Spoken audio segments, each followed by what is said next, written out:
friends. As always, we'll begin with a brief recap here. So, previously on D&D, last time we had sort of at the ending-ish, we still have to do one more downtime we were doing. And during this downtime, we had a very important event. Zorya, our own Zorya, who's been with us from the very beginning, had challenged the ruler of the Dolarav, the SkySpear, who she believes to be corrupt in some ways. This duel was issued, and should Zorya win, SkySpear is to confess all of her sins and wrongdoings. But if SkySpear wins, Zorya was to leave and never come back. So we had a bit of a preparation for that duel. The party arrived into the Dolarav's sort of capital, the Roost, as it is called, and after speaking with them here for some time, Zorya and the SkySpear entered this ancient arena. It's like old ruin that was sort of meant for and designated for these kind of ancient kind of fights that are deeply kind of rooted in the culture of the Dolarav people. Dolarav people, of course, that worship these sort of some would say aspects of Melora, the goddess of nature, but not necessarily. They more so worship the aspects of wild spirits, sort of believed to be embodying some ideals or traits. Like, for example, the SkySpear, her spirit animal is the hawk. And as the battle began, eventually, Zorya sort of earned her own spirit animal as well. It was a pretty brutal fight, honestly. Zorya was landing devastating hits, empowered by all of her friends' magic and abilities and support. She was blasting through every barrier and opposition placed in front of her, while the party sort of cheered on and got the crowd excited and sort of got into the mind of SkySpear here, distracting her, helping their friend further. Now, while that was happening, Talion, the inquisitive rogue that he is, he went on to do a little snooping to get some backup sort of proof, just if necessary. He had to face a few like glyphs and protective wards and some guards that he had to circumvent and such, but he did manage to find that the SkySpear was hiding, concealing some strange artifacts, like a obelisk mirror that was supposed to sort of like see into some strange realm of like caves and webs and all kinds of spooky stuff. We found some sending stones there, as well as tomes with names of all matter of individuals from the tribe here, as well as like certain years marked down in certain locations across Xhorhas. During the battle, however, back over here in the arena, the SkySpear was just sort of fleeing. She fled and she ran and she conjured powerful barriers and elementals to fight in her stead, while Zorya broke all of them down one by one, and was able in the end to wound her to such a degree with such powerful blows and force her to submit, to surrender. And the SkySpear accepted. She fell and accepted her defeat. As everyone here cheered on, as Zorya has now become the SkySpear. All hail the SkySpear. Of course, Zorya, during that fight, breaking through the walls there, with a little bit of help from her friends, has earned now the spirit of the bull, the most stubborn of all animals, and the most unstoppable. So, as this happens, as the SkySpear lays there defeated, on her knees, looking up to you, waiting to see if you will grant her mercy or not, Zorya, you have elected to grant her mercy. I believe. Yes. Mm-hmm. For the yes. For the So that outline of the battle, she is given mercy here. excellent. So as we end here, this is what happens. She falls to her knees and looks on up to you. The rest of the Dollarab are cheering, and then everyone begins to sort of pause and sort of calm down a little bit as Ruka announces. The battle is over. Victory is decisive. Our new SkySpear, all hail Zorya. May she lead us with strength and wisdom. And everyone, all hail SkySpear. Yay! Everyone sort of cheers on. Ruka gives you a look. She smiles and nods to you. A deep sense of pride in her eyes and happiness. And then a little bit of sadness as she looks down to the old SkySpear. As you see, sort of looking up at you. Oh god, roll 27. Give me some trouble. 1 sec. As you see here, Cinna, her name, her real name, no longer SkySpear, look on up to you. And she looks and says, "You have won. Your ways of violence have defeated me after all. What do you want to know? What do you wish to know of me,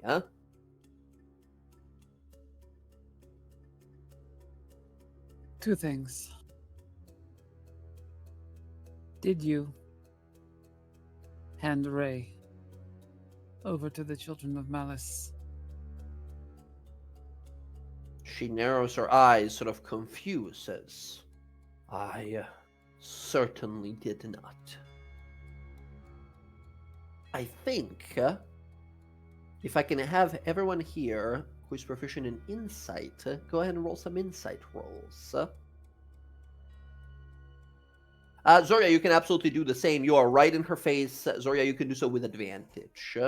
You look upon a defeated foe who is at your mercy. I was going to say, Talion, you can go ahead and have advantage because of all the clues that you found. Well, the thing is, I rolled a 15, but I rolled a 4 initially, and I treat everything lower than that as a 7.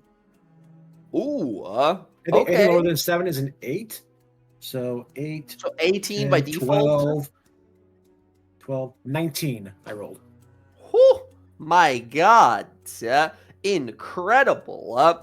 By the way, I will say, you said you're using the old rogue, right? You're not using the new rogue stuff from the 2024 book, right? Where are you? Yes. On 2014 stuff. 2014. Okay, gotcha.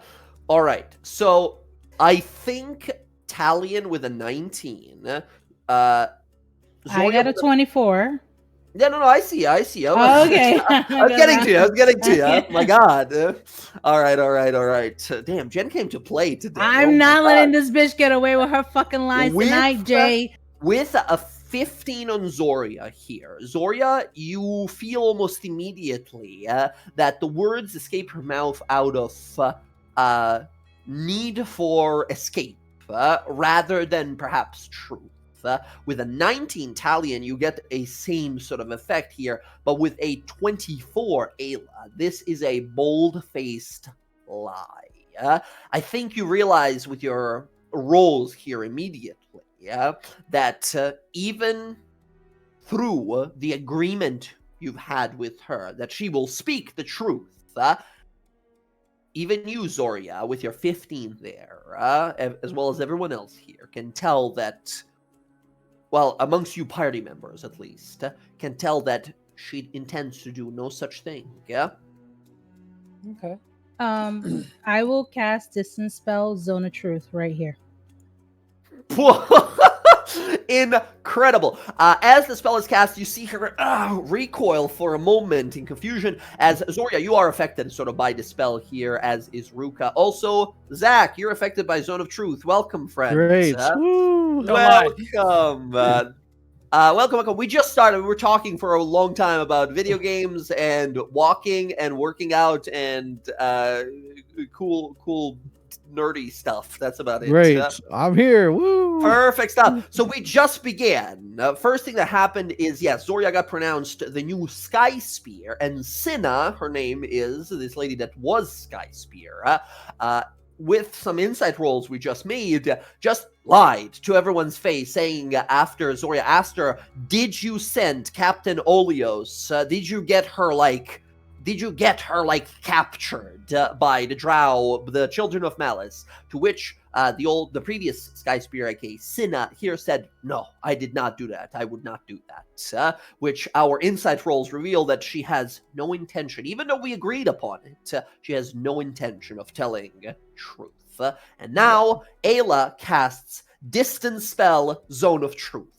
You see as she sort of recoils from it and she opens her eyes, we see a flicker of moonlight magic in her eyes as you watch this sort of little trail of arcane runes appears around her sort of neck and forehead before disappearing. She's under the effect of the Zone of Truth, to which she sort of looks around kind of panicked.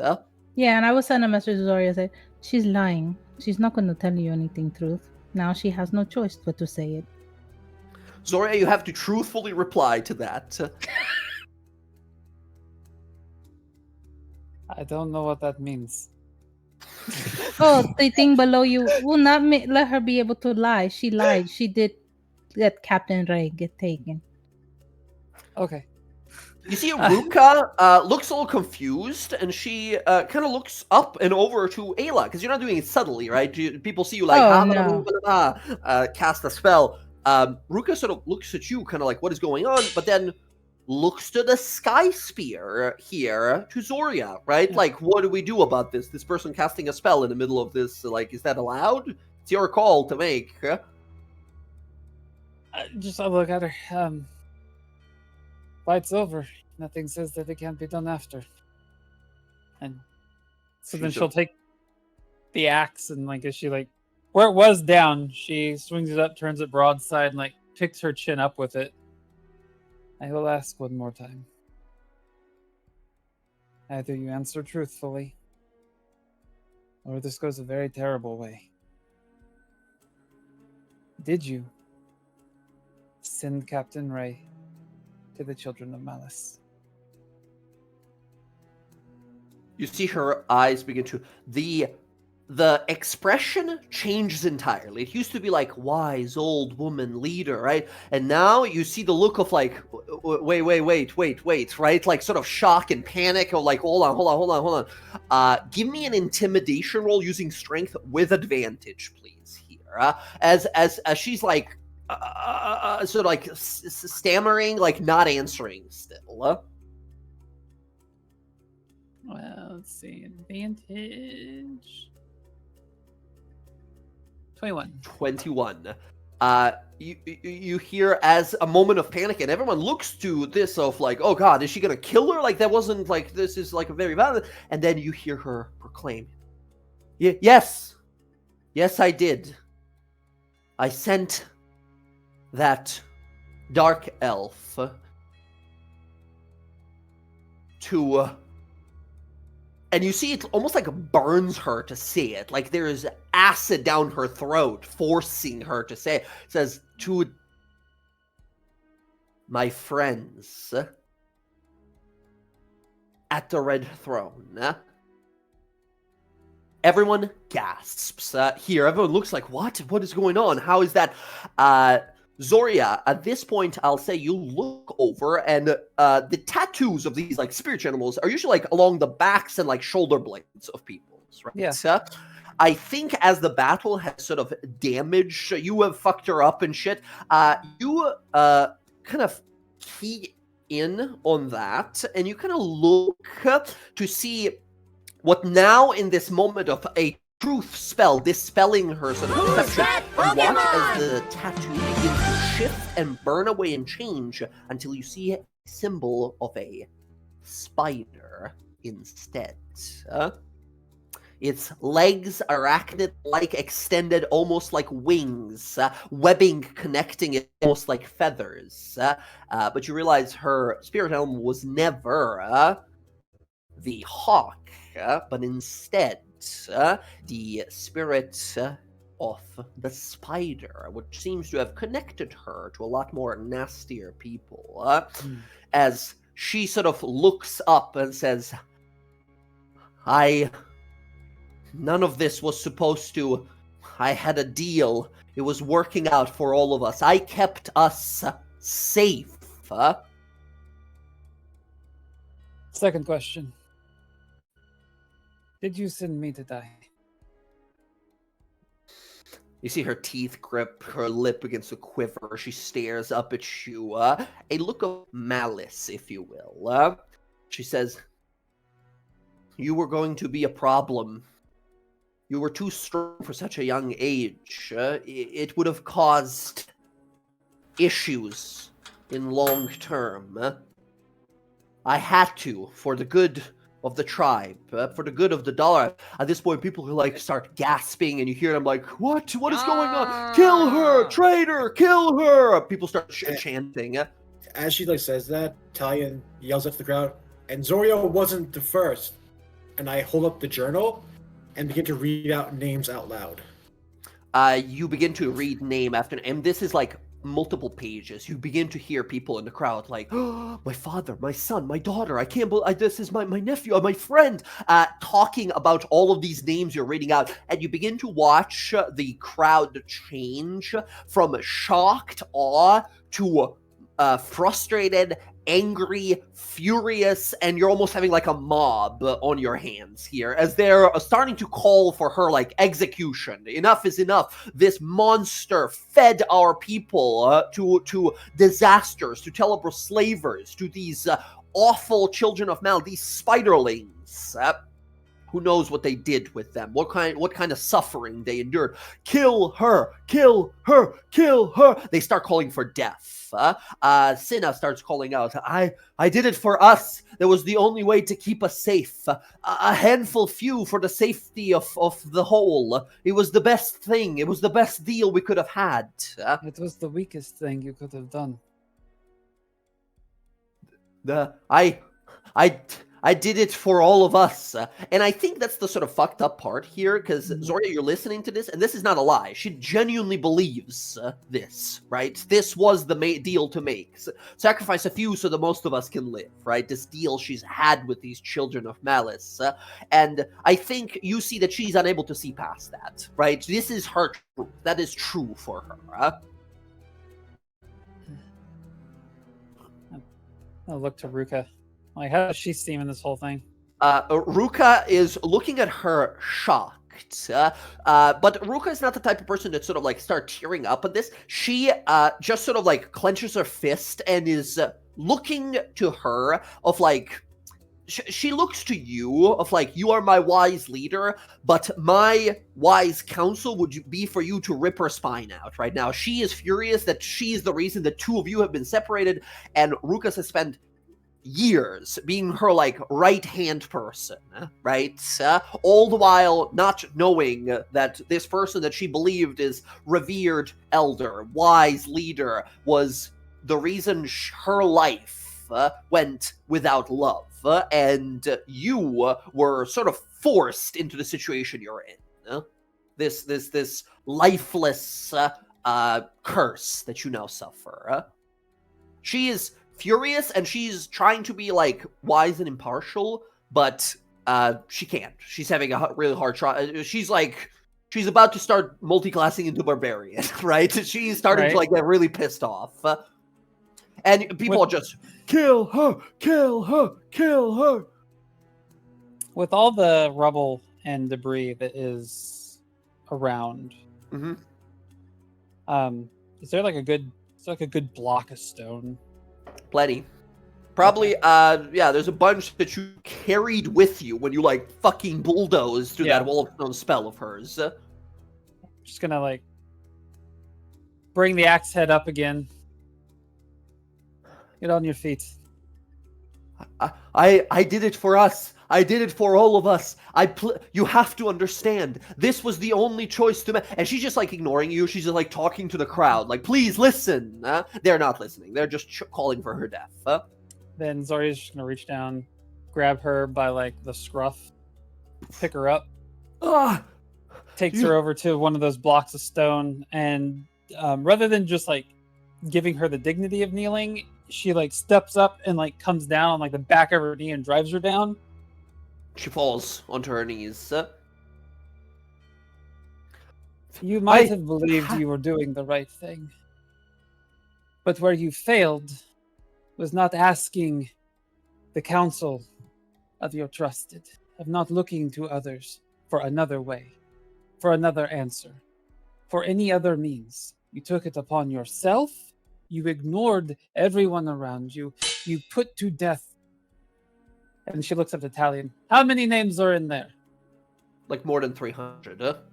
You put to death more than 300 of us. It had to be done. I had to. You assumed it had to. You didn't seek another way, did you? I was SkySpear. It was my duty. Your duty is to your people, and it is to find a way that everybody gets to live. You don't know what it's like. There'll be a day when you have to make the tough choice, and you'll remember then what I did for us, for all of us. I saved you all. She starts like yelling to the crowd. You're right. There will become a time when I have to make a choice, but I will not do it without exhausting every other possible option beforehand. And what you did will live on as a memory of what not to do, of what taking it upon yourself to ignore the others can lead to. She looks up to you, and she's still like, I had to do that. She's just stammering, right? Going through it again, just repeating the same thing again. Ruka looks to you and gives you this just stern nod. It's time.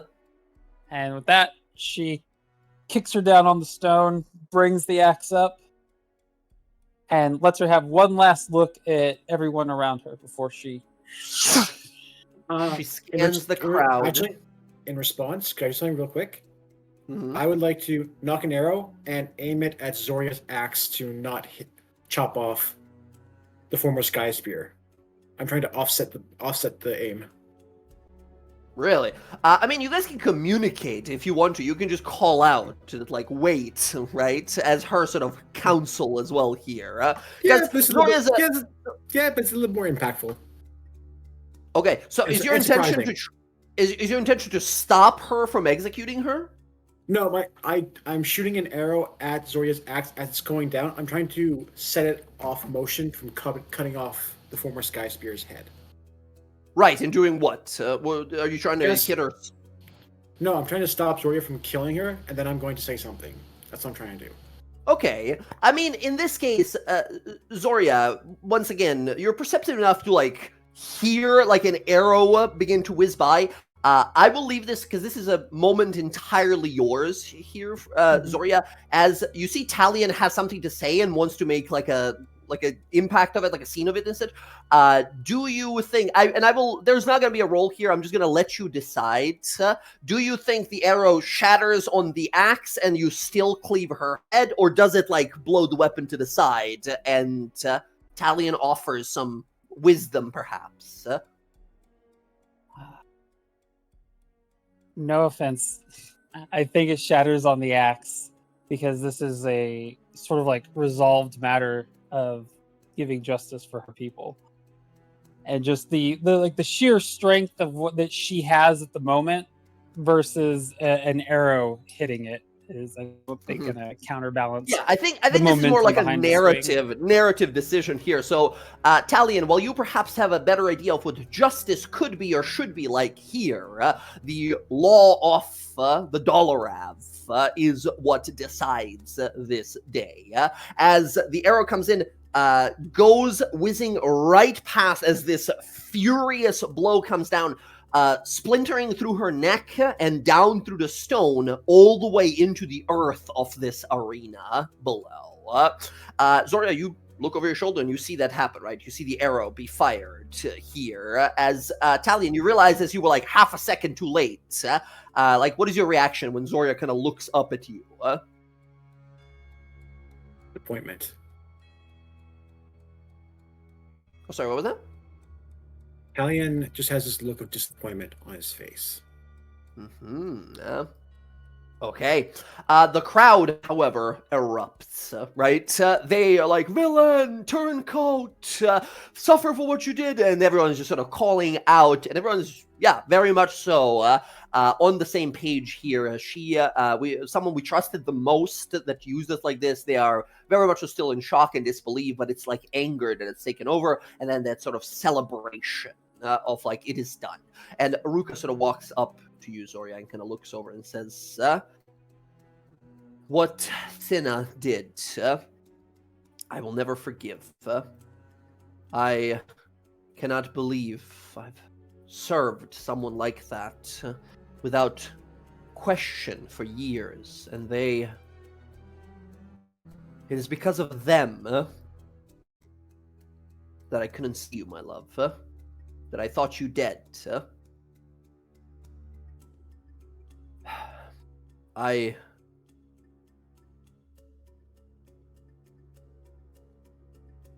And she sort of looks around the crowd and she says,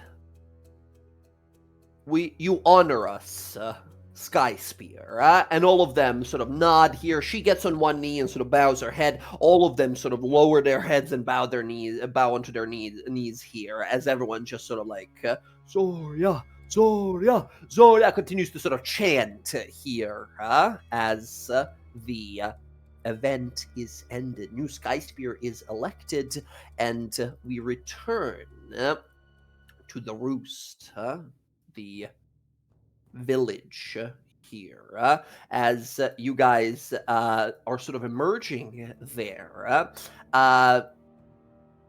Zorya and Talion, if you guys want to talk about like what Talion's attempt would have been, you have plenty of chances during that evening, as there's sort of like a feast thrown, right? A little gathering. People are kind of celebrating the election of the new SkySpear here. And also, I think, Zorya, there's going to be a moment where Ruka's going to approach and sort of have a conversation with you. But that evening, is there any conversations? Yeah, she's sitting there. Definitely has that like the moment just being like really heavy for her. When they had left, she took the like the circlet crown off of Cinna's. Yeah, there's like a headdress of like feathers and everything. Although for you, it's a little different. That evening, you're gonna get like you tell me where, but like a big tattoo of a bull, like a bull's head, somewhere on you, like representing your like spirit animal. And you're gonna get like a mantle. The SkySpear had hers like headdress of like feathers and everything, right? You're gonna have like a thing of like bull fucking horns off of your like shoulders or your head or something like that. Yeah, she will. Yeah, like the former SkySpears is off the side. For her, it's gonna be the tattoo across the shoulders, and then she'll have just like this like shoulder horn mantle thing that she probably won't wear because she thinks capes are silly. But yeah, so she's just sitting there and like, I just imagine it being like kind of quiet as she's like staring at Talion, like that awkward dinner moment. There's a bunch of people nearby, like celebrating, drinking, like all kinds of food and beverages are being passed by. Music is playing in the background, doom, doom, doom, doom, doom, drums beating. I mean, yeah, Tally and you definitely catch sort of like a look from Zorya. Like, are we going to talk about it, or? I think Talion will take one last sip of alcohol and then walk out of the tent.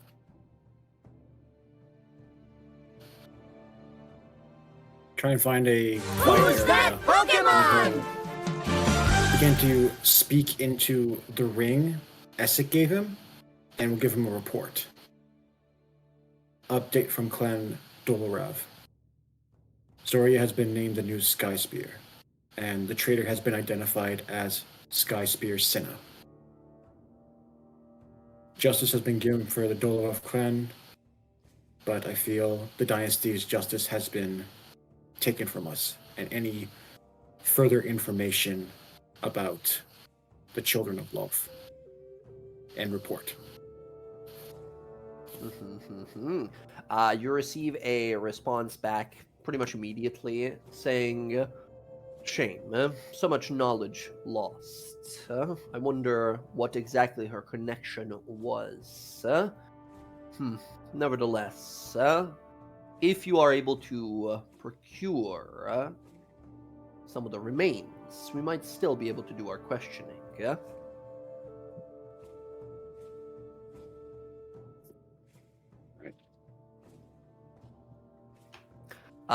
That said, yeah, the evening slowly kind of goes on by, and at one point, Zorya, Ruka sort of approaches you. All of you guys are kind of sitting together, but Ruka kind of approaches you, settles up next to you, and you guys are sort of sitting on the ground here with the low kind of tables right there in front of you. She kind of gives you this look, and it's been a few hours now. Everyone's more so like, mourning their lost again as they have before, but now they know why and how what happened to them happened. Ruka kind of looks over and says, SkySpear, if... No, Zorya's fine. Well, shouldn't break tradition at this point. You've gone through all the proper ways of a challenge and re-emerging as our greatest warrior, and now you want to break tradition?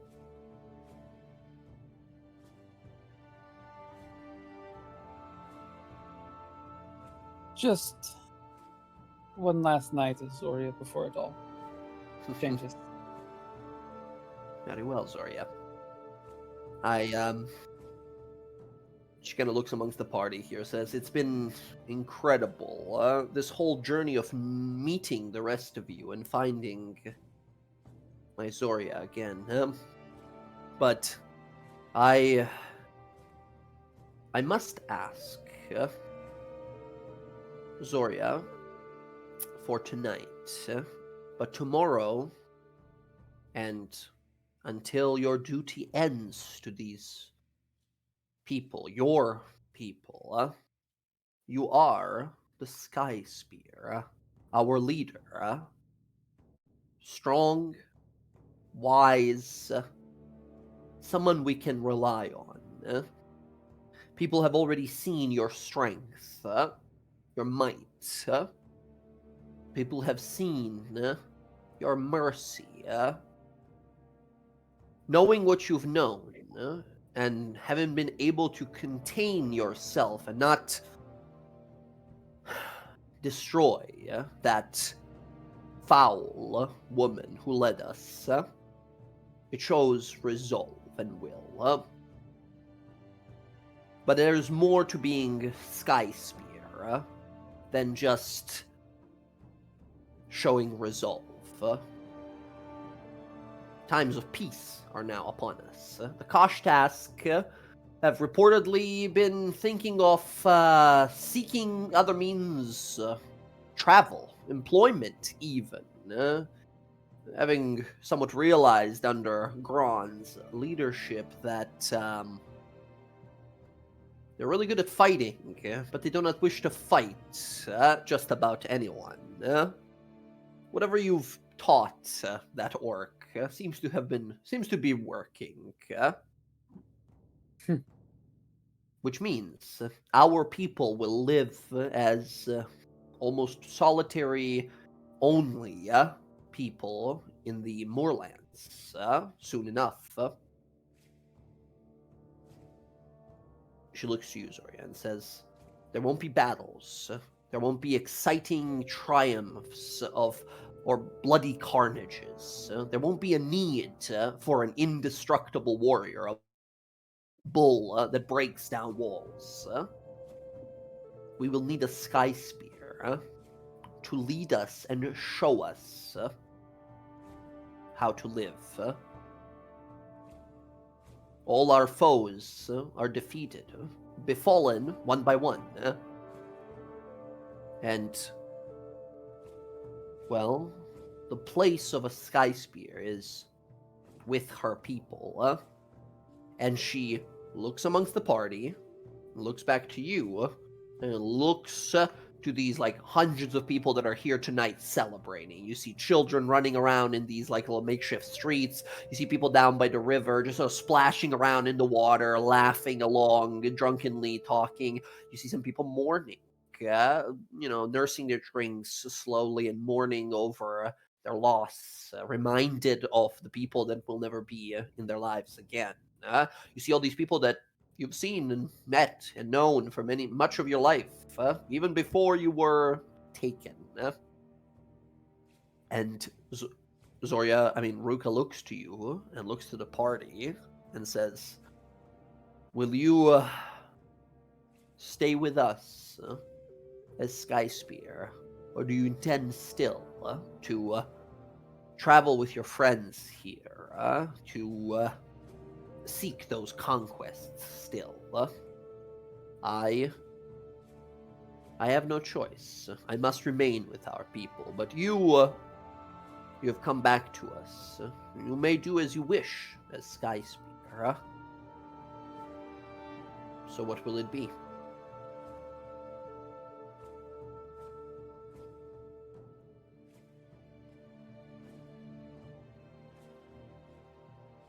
I know what waits for me out there. I know that if I continue on, that I will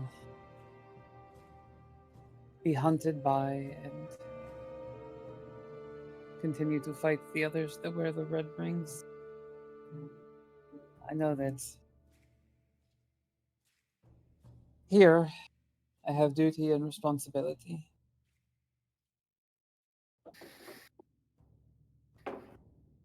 I think I will stay.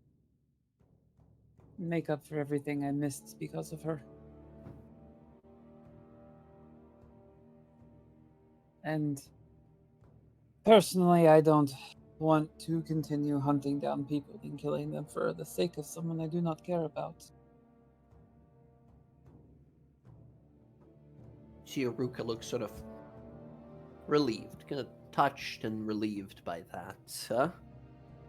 She smiles a little bit, but then kind of looks to the rest of the party. I mean, you guys basically hear Zorya say, like, I'm done. This is my place, right? So we hear her say that? Yeah, you guys are all, like, together. While you guys were sitting together, Ruka approached her to, like, talk to her, but also kind of to you guys as well, right? To, like, whoa, you guys are sort of an adventuring group. You are heroes. You did great things, but this is our leader. What are you going to do? And then you hear, Zorya say, I'm staying. And I think Ruka looks to you all kind of for like just like facial expression, like reactions of any kind. When we look to the party here, is there any particular like surprised expressions or something like that, or did any of you guys sort of expect this to some degree? I think Ayla will be very sad to hear that. Mm-hmm. Yeah, I think. Go ahead. I think Talion would look down for a moment and say, it's sad, but I understand.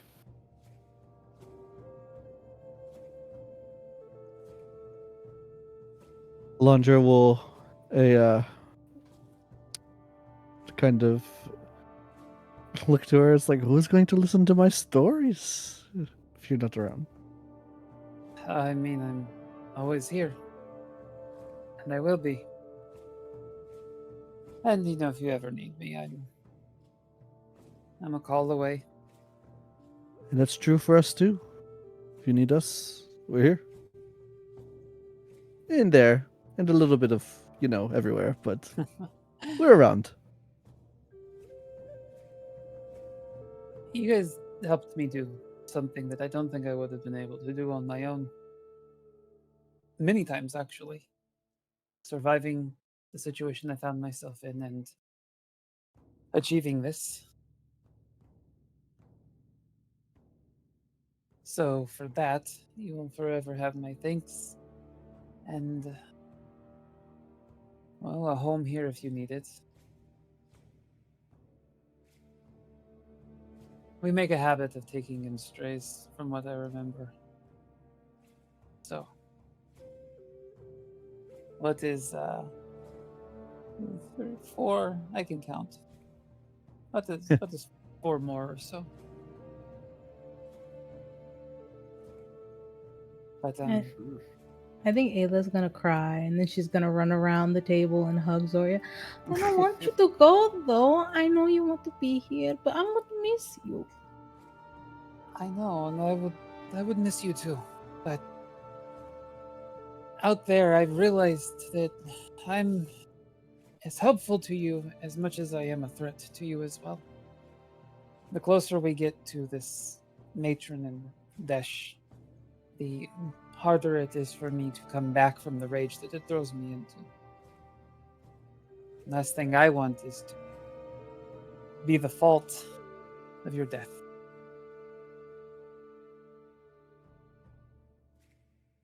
And because of that, I'm hoping you could do something for me. If you can kill her and fix whatever is affecting me and the others like me. I Wouldn't would. that kill you? No, kill the matron, so that way she doesn't have to do it, because then she loses love forever. No, but isn't it also the magic that keeps you alive? It is. I don't know what would happen if she dies. I do know that I will never die, as is. And there's something also, and she looks to Ruka, terrifying about outstaying your welcome. So, Roka just sort of looks kind of concerned after that, or like when Alondra says, like, won't you just die after that? And yeah, she just sort of looks concerned. And you see she's already kind of thinking of like solutions or like ways to fix that or to do something, yeah? So, if you guys could also on the side find a way to keep me from dying while also, killing her, that would be appreciated too. We'll add it to the list. Yes, come go to the top of the list.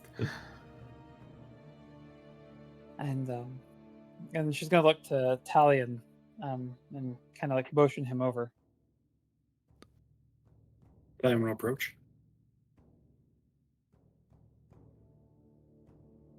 I wanted more than anything to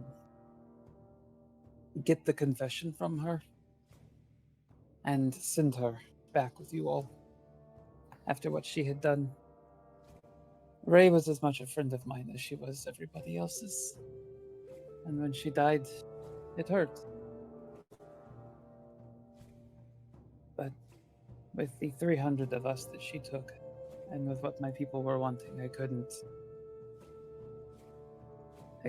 not put her to death here.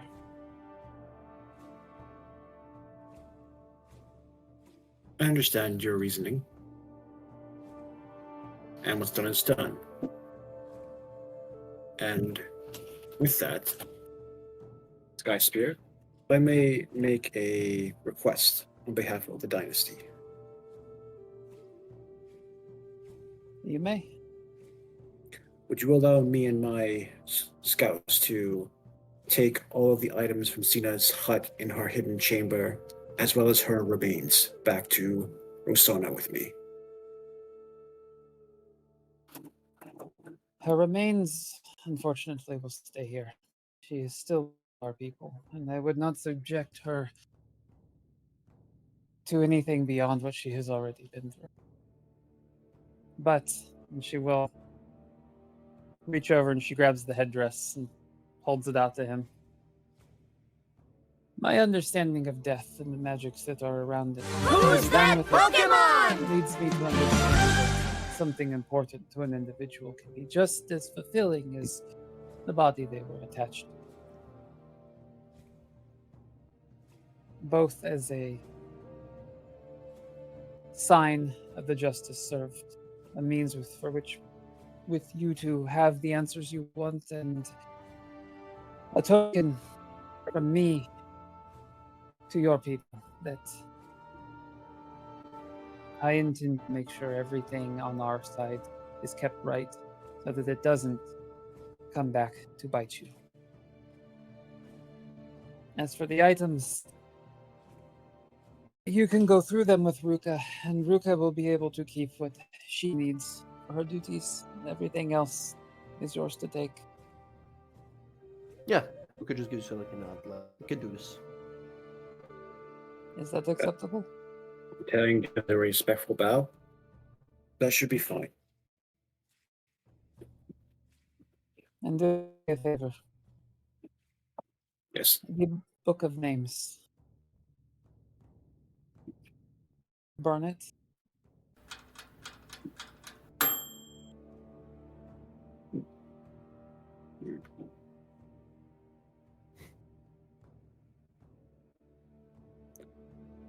Would you allow me to transcribe any names from it that are not of the Dolorov clan?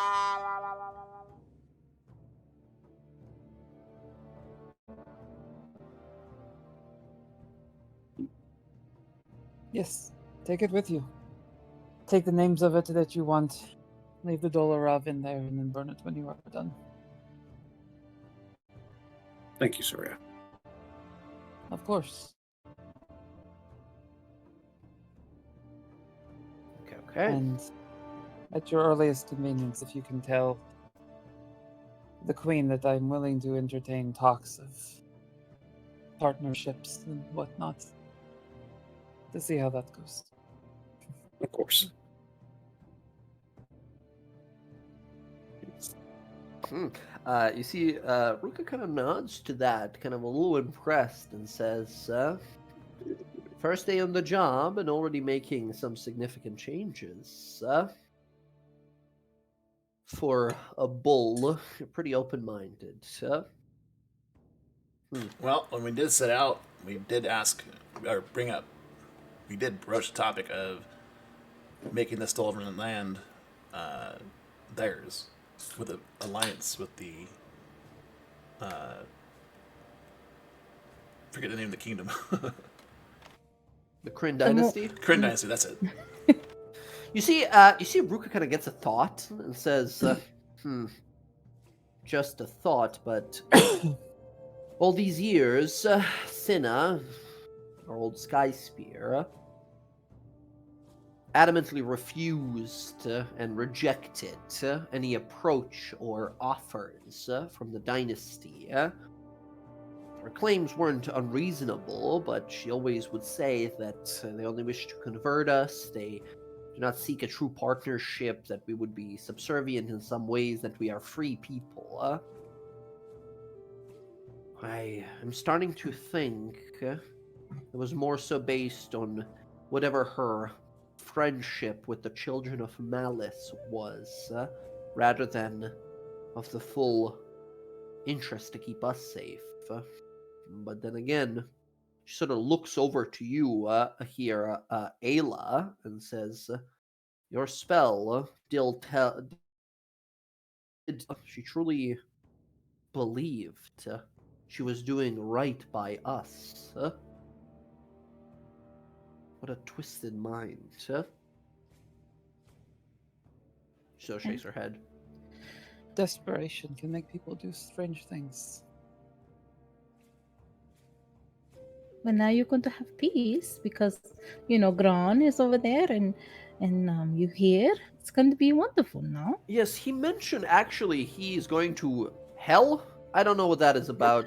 Oh, we're going to hell. Yes, we are going to hell. We have to Right. deal with something there. And not just that, he mentioned also that many of the Koshtask here are slowly starting to sort of kind of change their minds when it comes to, because it's been so much war lately provoked by their previous little Iraqi flame hand that, well, the orcs are looking still for a way to sort of prove themselves and fight. Apparently, many of them might be starting different kinds of mercenary groups and such. I don't know. We also talked about a yearly tournament between the two clans to see who's the toughest. And Grom was really pumped about that. That sounds like a pretty great idea, honestly. A way to still get some of that, yeah, previously murderous anger, but now perhaps rivalry, if the SkySpear agrees, of course. I've actually had a thought about this for a while. Hmm. Well, I got to spend time with the dynasty, and I realized that aside from the Luxon, there's a lot that they have that I do agree with. They are honorable in their own ways. They keep their words. They are reliable. They understand things that I think we could benefit from. Hmm. I think if they would allow us to keep the moorlands, that it be our own home, not necessarily a place controlled by the dynasty, but an ally. That we in the Koshtas could actually build a true permanent home here, where we could be ourselves, worship the way that we do, offer our own strength to the overall Jorhassian forces, and in turn allow them to build some of their beacons or whatever they call them out here. That way, their people that are out here, should they meet an ill fate, are not cut off from their own gods. You see her sort of think about it for some time, kind of nods, and says, well, people here have spent years now, decades even under Cinna, being convinced that we should reject all ideas of Luxon, of their light, of their dynasty. So it won't be the easiest sell. A lot of people might not be happy about it, but I think with what we've learned about Cinna as our previous SkySpear, I'm pretty sure, I hope at least many of them would come around. And you're right, this alliance would make us stronger, much stronger. Being friends, there's only things to gain rather than lose. And she kind of looks over to Ayla. Well, I'm not a very good, like, I can talk and I can say really smart things, but I'm not like really good at like the actual politics. I'm a blunt instrument when I think sometimes finesse is needed. I could use a intermediary if you are ever in the market for a new job. Oh, I would love it. I can make them a gift basket explaining how wonderful it is to no. allow the Morlands to be who they are and have a great alliance, allowing you to, you don't have to follow the Luxon to be a friend of the Luxon. Well, since you seem to be able to reach out to me and you understand what I want, feel free to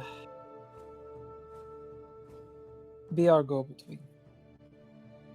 Okay. I can't always be there when they need me, but I will do what I can to be there when they want me there. Other than that, I guess my first official decree as SkySpear is that you, Ayla, are now my ambassador. Ayla is so excited. Oh my god! Are you not doing this because I was sad and I feel bad? You're not doing this out of pity, right? It's because you think I could really do it. I think you can. You, more than anyone here, don't actually want violence and to fight. No, love always wins. And she's gonna wink at Zorya.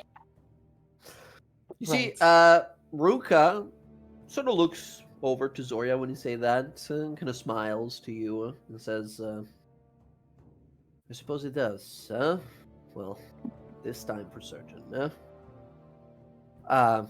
And she sort of looks to everyone and says, we've been reconnecting a little more lately, yeah? That's been- wonderful. It's been nice having her back, like herself. Well, mostly, yeah? I mean, bits and pieces are coming back, and No matter how much time it takes. shooting stars on the hill. She smiles. She looks around and says, I'll be speaking to some of the elders here, but thank you all for accompanying my SkySpear here today. I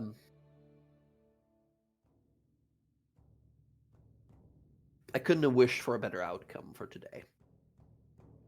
As she sort of smiles, turns and walks away. Yep. As you guys are sort of left to chat, drink, snack, food, whatever, right, for the rest of the evening here. As the following morning, well rested, you guys prepare to head on out. The battle is done. New SkySpear is named amongst the Dolarav people.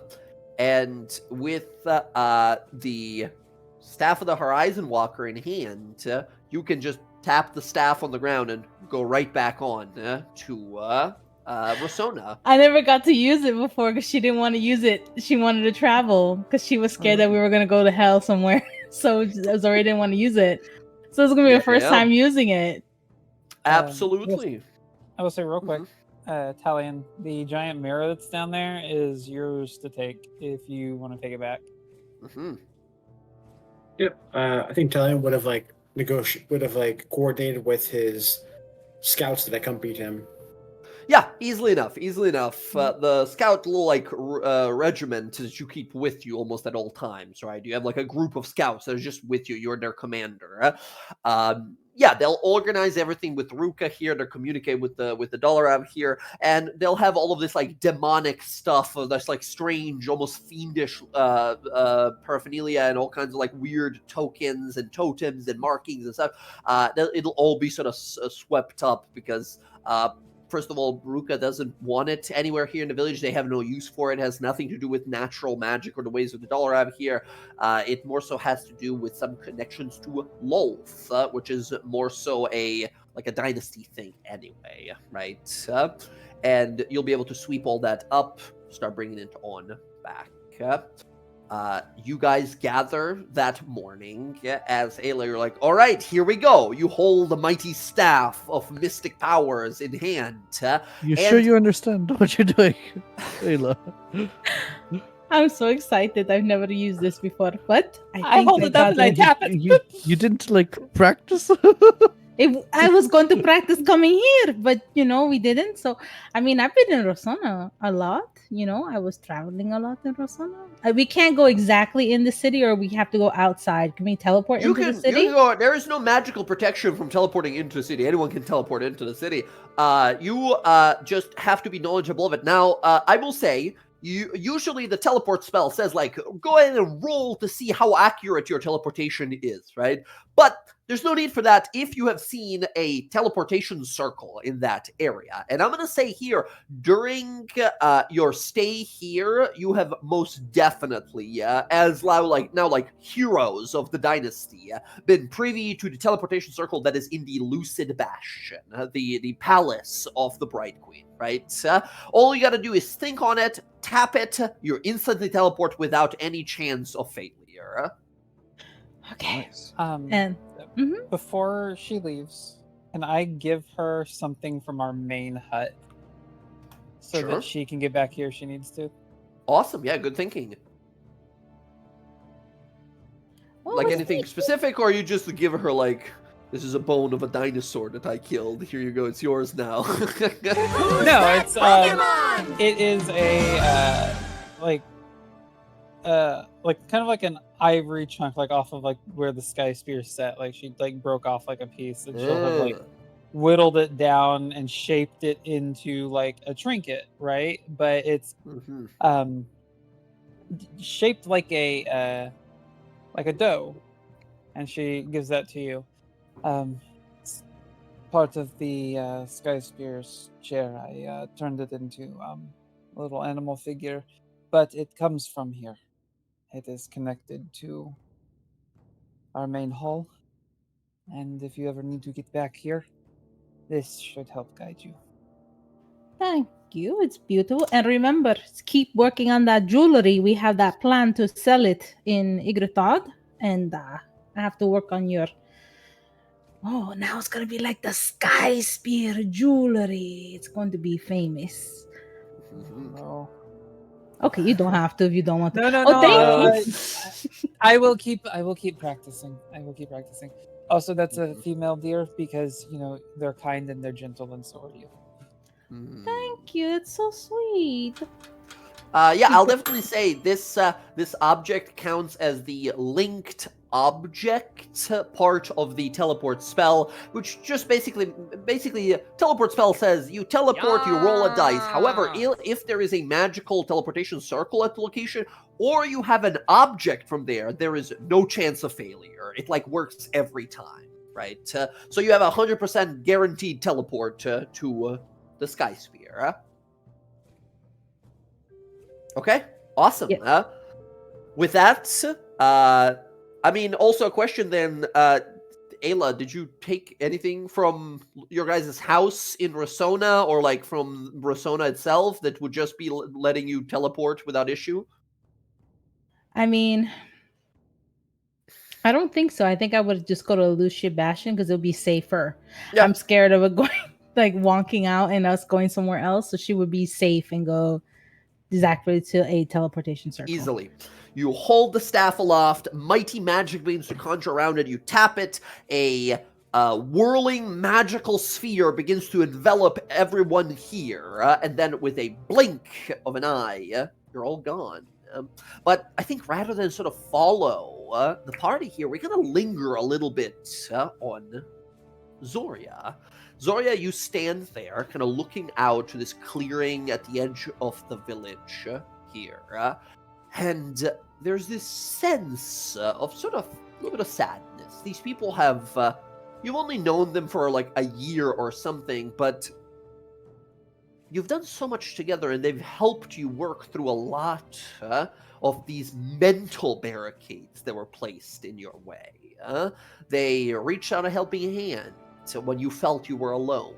And I think as you're sort of thinking of these fond moments you've had with your adventuring party, feel a hand on a shoulder, and you see Ruka there, and then you see behind her some more of these like elders looking out to you for like to see what your decision is going to be, what the next step is, and such. And as you sort of turn, you see this entire village kind of turn to you and look at you as you kind of pass on by, go to your sort of kind of roost, that sort of large building which has sort of like your throne chair there. And as people all kind of gather around, and we see like hundreds upon hundreds of people kind of looking on there, we see you kind of sit on this throne here as the very first of these people approaches you and says, SkySpear, there's been a sighting of a dangerous beast in the swamp, some sort of a hippo creature, but it was injured, but berserking, and it's injured some of our scouts. What should we do? And then another person, like, I've seen something. It might be cause for alarm. There might be something that should be looked into. And then another person, and another person, and another person, and like issue after issue of these things that just keep, like, just gonna happen. That you now as a leader have to weigh in on. And as we see that sort of comfortable burden of responsibility, that mantle is placed on our barbarian friends, what is the sort of, because I don't know when we'll see her next, what is the sort of expression we see, right? As these, like, like complaints and people looking for help and pleading for aid to come on in. What is the look on her face? Is it that of sort of kind of like confusion and kind of being overwhelmed, or is it a little bit of frustration? Do we see a confident smile, a nod of like, let's fucking do this? Like, what do we see on her face as we sort of cut to black and go to the party? Yeah. There's this moment where she's like she's listening to one person, another person starts talking, she tries to listen to them, and then more and more, and it's like the cadences sort of like build up, and it's just this cacophony of like things. Like you can kind of see her like get overwhelmed for a moment before she stops, takes a breath. Okay, one at a time, we can do this together. Awesome, huh? Awesome, huh? Okay, and that's where we sort of cut to black, right? Who knows if we'll see Zorya again. We instead, whoosh, magic, swirling around, appear, poof. We see around us symbology of the Luxon, a long hallway up ahead. People, mostly dark elves, walking on through long robes, the sort of like insectoid-style armors of the guards that are standing nearby with their like enchanted spears. They'll bow to you immediately. They kind of look to you all, but they mostly like refer to, Scout Captain Talion. Welcome back, Captain. As you sort of step on in here, the rest of you guys they sort of acknowledge and recognize, but Talion has a military position. As you guys step on out, and I think as you guys are sort of exiting on out, you see this vast city of Rossona, the darkness above it here, the multiple layers, the beautiful architecture here in the gardens of the sort of beautiful multicolored abodes of the Gallimaphary below, as you all kind of walk on out and say goodbye to your friend for some time. Before we continue with our story here, Rav, we still gotta do downtime for you, for Odo here. Now, you have typed out to me before what you wanted. I just pinned it in our messages today. Oh, wow. Let's see here. So, to walk you through this, because you weren't there when I was like giving everyone the tutorial of how downtime works, basically. Rav, go ahead in the Discord server, click on the announcements and info text chat. In there, the very last thing you'll see are options for downtime. You will see there's a bunch of different ones that we have on in there. Go ahead and take a look at some of these options here. Now, these are like the mechanical ones that take a certain amount of time, and you can sort of like decide to spend your 1 year, your 12 months of time doing anything of these, right? And as you finish those, we can leave space for any like personal stuff, any special activities you wanted to do, like meet with someone, talk with someone. I will say it is about 3 months in when Roxy is able to bring Illiveray back to life, right? So at least 3 months she will be unavailable for. But as we've sort of finished the downtime already, we know that eventually that will happen, right? She will be brought back. Yeah, sorry I wasn't here for that. Yeah. during that 3 months, I think would be that first part of the pin message. Oh, did I say Roxy? Sorry, I meant to Ayla. I was like, I got you. dang. My bad. Sorry. The wires crossed. Yes. So, what would you like to do? There's many options here. If you want to keep it simple, you can just take a year to get another feat or an expertise in a skill, right? You can buy a very rare magic item for 1 month. You can't make a magic item because you need to be proficient in Arcana. I don't know if you are proficient in Arcana to be able to make a magic item. Negative. Yeah, no, so probably not.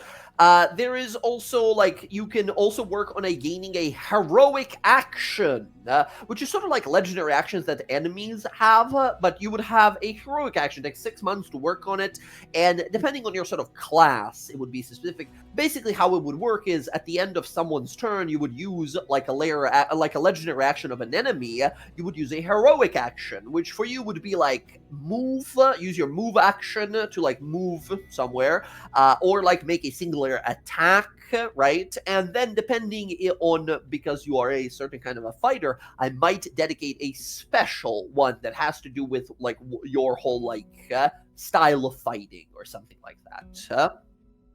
Is there a way I can up my will save? Yes, I believe so, right? There is a feat out there called Resilience. Are you proficient already in wisdom saving throws? Negative. All right, so there is a feat that might be perfect for you here. It would take you a year to get this feat. The feat is called Resilient, and what it does, it gives a +1 to 1 ability score, and you also gain saving throw proficiency in that ability score, which, as you guys are relatively high-ish level, your proficiency bonus is pretty good. It would be an immediate great buff and boon to it. That's the easiest way I can think of. Now, if you're looking to up your will, wisdom saves in other ways, there are different kinds of magic items that, do a thing that just says, you gain advantage against charm effects or frighten effects or different kinds of wisdom save type effects. Odo's already resistant to charm and poison. True. I think the feat Resilient probably way to go. He doesn't want to be beholden to the whip. Interesting. Yeah, that's an easy enough thing to do. So basically, your wisdom will go up by 1, and then you will gain proficiency. If that's all right, I'll drag this into your character sheet. Excellent, thank you. Let me grab that real fast. Feats Resilient. Boom. It'll add it at the very bottom there. Yeah, there we go. Excellent. And I'm just going to add a +1 to your wisdom, which is now an odd number, so you can grab another odd thing. Actually, you have 2 odd numbers now, so next ability score increase you get, you can totally, even those out. Yeah, and then do I get to... Yeah, you did it for me, never mind. I got you covered. All right, okay, there we go. Very cool. All right. Awesome. So this will be pretty much like a year of stuff going on. If you were looking to buy a magic item, it takes about a month to research where to buy a very rare or higher magic item. If you were looking to buy any rare, uncommon, or common magic item, you could just do that. If you have some items on your mind or something like that, or just some effects that you would like magic items that you have to do, you can just send me a list or tell me, and I'll just I'll shoot some options your way and tell you how much that costs, because you guys have money now. And yes, Jen, that's an excellent idea. 1 day, Odo, as you are, and by the way, this resilient feat you're getting, this is you working with the sort of some of the scholars and librarians and some of the priests of the Luxon here who help you through basically not magic but meditation right? At first, simple meditations of just like relaxing your mind and letting it sort of protect itself, but later, focus meditation while reading dangerous scripts, some even like infernal scripts of ancient religions and such that are known to be dangerous. But best way to test yourself and improve yourself, especially when it comes to like combat skills like this, is to put yourself in high stress situations. And it's not easy. It's definitely not easy. But as the time goes on, it gets easier and easier. As eventually, yes, you train your mind and gain proficiency in wisdom saves, which is incredible. Really great bonus. One day, about 3 months in, as you're just sort of kind of meditating to yourself, get a knock on the door. As Ayla comes in. This is at your guys' like home in Rossona, the house that you guys have there now. Ayla, you walk in. Who's that Pokemon? After all the work you put in, she's back. She's alive. And you've just come to sort of deliver the news. Go ahead. She's out of breath from running because she ran. Oh, you're here. Thank God. I went so many places. I didn't find you. So, good news. Ayla, you right? Ayla, you right? I ran, I'm not the skilled Out of runner. breath. Yeah. But, with Alondra's help, I was able to bring Captain Ray back to life. And she's in the Lucia Bastion. What? Are you serious? Yes, I told you not to give up hope. I think Odo, he's like, just awe. His jaw drops, and he's like, he's in disbelief. But now he's worried that anger's next. Yeah, if you wouldn't mind, is she okay? Is she able to talk? Yeah, they're telling her a lot of things about like what happened when she was gone, and she seems, could pain from the things that were inflicted on her, but she's alive, and you can go talk to her. Yeah, I'll give her some time to get situated first, and I'll make my way there. Thank you. Great, excellent job. That's amazing. Yeah, Alondra helped. She did really help me, and You two have been getting along really well lately. It's great. Me and Alondra? Mm-hmm. Yeah, I mean, me and her, we like magic, and I like having her as my friend. We help each other in different ways, But I have to go now because I have to like run and go have to tell Veren now because I'm sure he wants to know and I have no idea where he is. So I see you later. Sorry. Okay. Ayla, you do a little sending spell to Veren. He's like fighting a horde. He's like, okay, I was gonna say like he's fighting a horde of demons. Like that's great news. That's like a crazy move with his glaive. You the following day, I imagine, Odo. Do you go to visit her? She's still here. She's sort of like recovering. Okay. Yeah, he'll head that way. Mm-hmm. You make your way over to the Lucia Bastion. They direct you eventually to a little sort of like infirmary kind of room, and the door sort of opens, and you see currently kind of sitting on the side of her bed. Her leg is sort of like bandaged, and it seems that like she's having some like kind of like phantom pains. Her body was fully sort of recovered and such, but she's feeling a lot of that sort of like kind of resurrection ailments and such. Mechanically speaking, she's like at -5 to all of her rolls being revived. Which, by the way, that's how revival works. You just sort of like, in a bad way for a few days after being revived. She's just sort of sitting there by herself. See her kind of looking at her hand. She sort of is not alone in the room. You see, sitting opposite in a chair next to her, talking to her very excitedly, is Ulutre, her younger sister, the one that was going to be the one remaining person of her entire den before you guys managed to sort of bring her back. And I think as the door opens, both of the sisters kind of look on over, and Ulutre kind of looks up to Ilivare and says, I'll leave you guys to talk. This was the one I told you about, the one that was very polite. And Ilivare just sort of nods and says, thank you, Uli. I'll catch you later. And she walks out of the room. Ilivare kind of looks to you and smiles, says, my favorite duelist. Good to see you. Captain, I was told you're back. Hello. How are you holding up? In all honesty, not the greatest. I distinctly remember being stabbed and killed, painfully might I add, by a very violent hobgoblin. He's no more. Took care of that particular one. You did? Yes. Well, I'm sorry, I can I always wasn't count there. on you to avenge.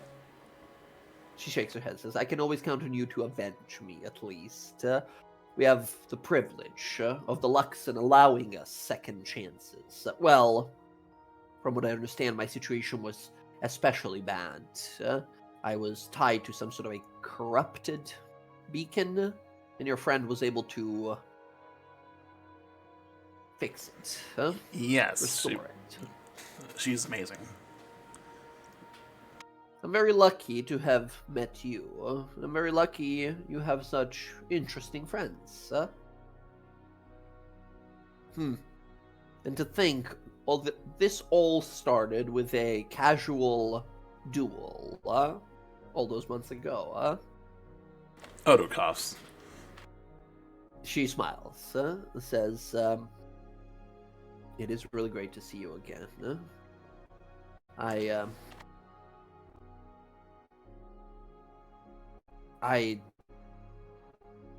She sort of looks at you, says, you've been fighting. You are, as I know well, always looking for a challenge. I began to sort of follow in that sort of mindset after meeting you. I'm a little more, I think, cautious and reserved, but I started to warm up to the idea of bettering oneself, to be able to face the challenges of tomorrow. But I never expected death. That was horrible, what happened. I barely remember anything, which is maybe a good thing. Probably so. Have you ever been afraid of dying? Plenty of times. But challenges make us better. And any challenge has risk, especially the route I wish to go. So yes, death will always be there. And there have been times I've been scared, but luckily, like you said earlier, I have my friends to help me out. And, like a loaf of stale bread can save a life. As Odo remembers getting chewed up by that frog monster. She squints, says, I'm not quite sure. It's a long story. And Odo will begin to tell her the story of the frog and Ayla with the loaf of stale bread. Right. And she sort of nods and okay, I can kind of see. It's a reaching allegory, I think. But yes, I get it.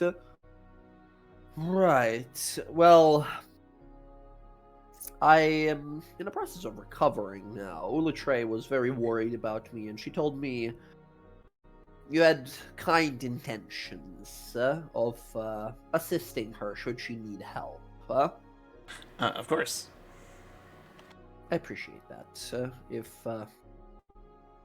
I know I've never really talked to any of you guys about her, but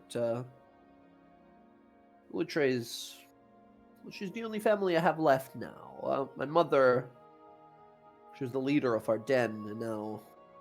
It seems that duty has fallen to me. Would have fallen to Ulitray, and we probably would have been absorbed by another more powerful den.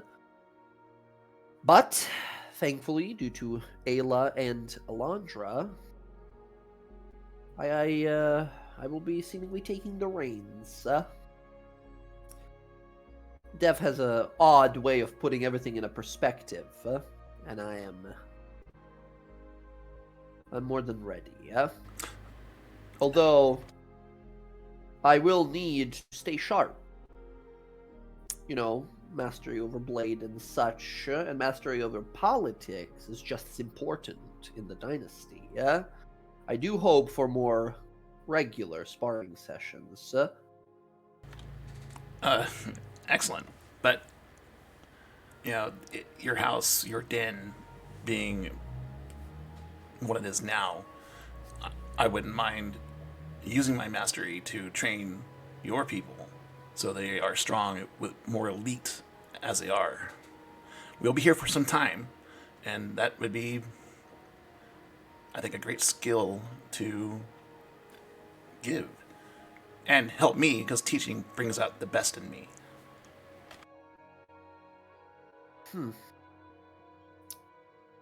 A teacher, a duelist master and a teacher. Quite a skill set. Hero, Odo, Overborough. Very well. I await your visits with excitement. I've appreciated your company. I seriously did. Your friends and we took some time to warm up to each other, that's for certain, but I understand I can be a little difficult at times. I was raised in a noble family, and I was raised to expect things to be handed to me. A short time I've spent with your friends has humbled me in some great ways. And I think being humbled is important, especially now for someone like me who's going to rule over an entire section of the dynasty. A sense of knowing one's reach. It's very important. And knowing your limits. Yeah, of course. Knowing your limits tells you where you can push to learn better for those challenges. And if you need my help, I'll be there. I can say without any reservation that your help would be greatly appreciated.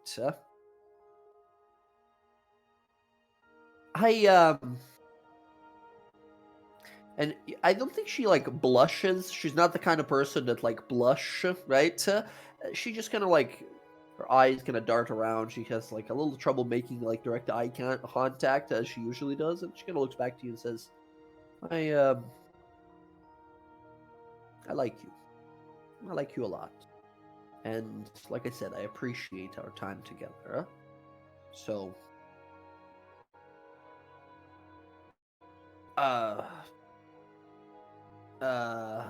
she's sort of like looking for what to say next, right? And just not finding anything. It's okay. The feeling is mutual. She smiles. Very happy to hear that. I would invite you to stay, but I am still very much so exhausted. Understandable. The whole dying thing, I wouldn't suggest it. Avoid it if you can. Noted. But if you could send Ulitray back in, she's been worried sick and deliriously happy to see me again. She is a little more excitable than I am. I can only imagine. But when you're up and walking, do keep an eye on her. She has the eye of some other noble houses, I suppose. She's not comfortable with them. She probably told you. Yes, of course. I'm not even a year dead. Vultures already circle my sister and the remains of my den. How very politically accurate. Very well.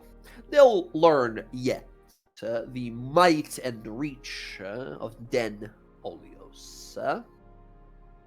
Although, if I can be honest with you, if I can be candid, something didn't sit well with me. And you see her get this kind of thoughtful look. She says, hell of a coincidence, don't you think? The moment we moved out, the forces moved out of Asarius. We assaulted our ancient enemy. Who's that Pokemon? Not only did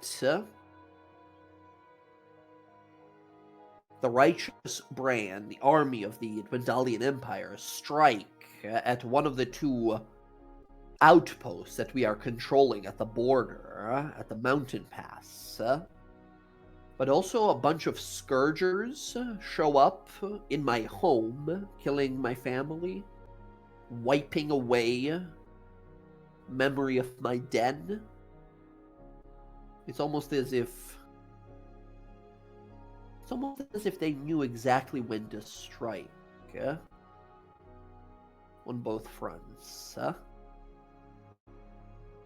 Keep trying to wrap my mind around it. If we did something wrong, or if we let something slip. The whole thing was somewhat on a hush-hush kind of note. Is that tied into the SkySpear thing, Cinna? You don't think so, at least. From what you know, the Cinna, the old SkySpear, she had connections apparently to the Children of Malice. But this other attack, this was like the Empire. Like, the brand, the army attacked that one outpost, right? And then Scourgers, which are known as these like Volstruckers, these like shadowy fucking firebringers, these horrible agents of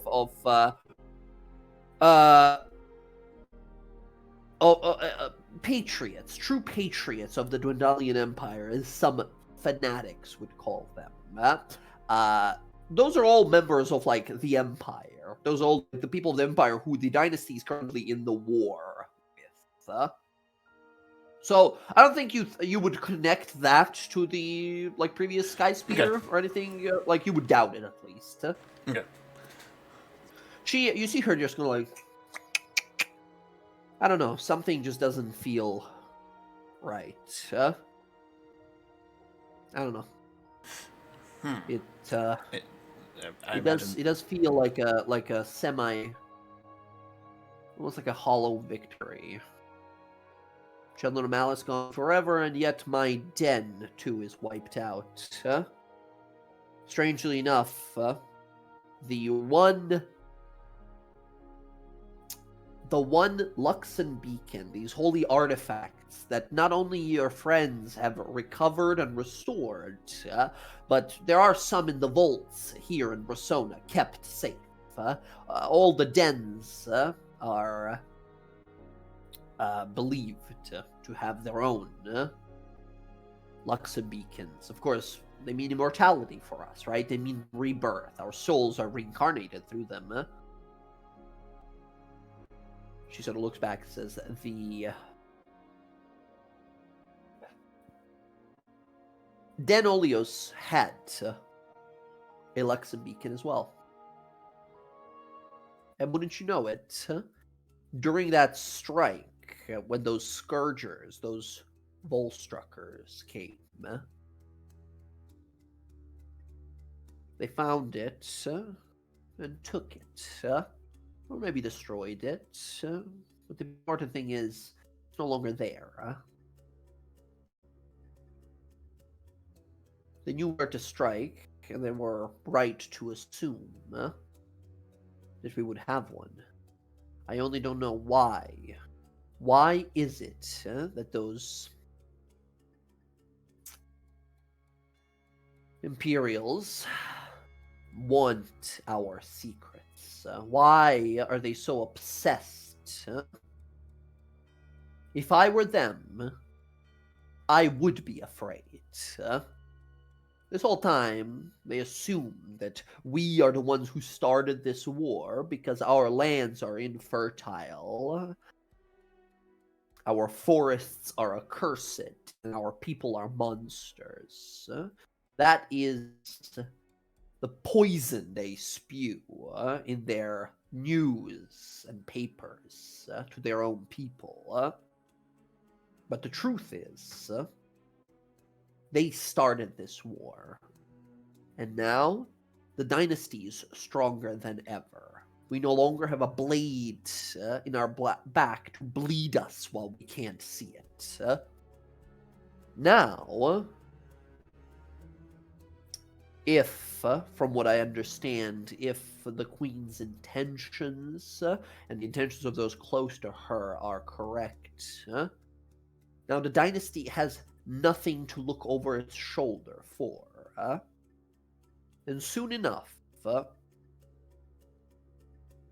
maybe it's time to give these people that keep coming to our lands and taking from us, maybe it's time to give them a reason to fear. And you see a very easy to recognize look like resentment, a look of someone who has been sort of like taken for a ride, taken advantage of, someone who has been harmed. Like, you see the look of, like, she wants, and it's not just, like, revenge. This is more so look of, like, enough is enough. Illiver is not the kind of person who just wants, like, blind revenge and stuff like that. She is, like, enough is enough. My whole family was killed by these people. They killed so many of our soldiers. They started this war, and you think she might be advocating to, like, to the Bright Queen of, like, let's take the war to them now. And Odo can understand that because that's where he's at with the Dretch and Charis. Right? Yeah, exactly. He totally understands. She says, so we might need a blade master to help me improve the skills of those closest to me, those I can think of loyal. In fact, I think, well, if you're available, I'd have you assist as soon as possible. I intend my recovery to be a quick one. There's work to be done. And when you're ready, I'll be there. Good to know. Now, if you don't mind, I'm going to lay down and try to keep appearances while pretending I'm not in horrible pain. I will send in a little tray on the way out. And Odo will bow and take his leave. She grabs you, plants a kiss on you, lets you go. Odo smiles. Okay. She lays back. You just hear this, like, she lays down, just groans in pain. Ulutre goes in, sister, are you okay? And then talking to her as you head on out. Odo sort of walking away from that, you realize, like, okay, this war has been going on for some time, and it might be cooking up now that the dynasty is no longer on, like, defensive, right? Because they could never fully commit to offensive, right? Every time they would, the Children of Malice would look for an opportunity, and with the predictability of these, like, demon invasions and raids and all of that stuff from the Hells as well. Again, Jorhas is a cursed land where evil gods used to live.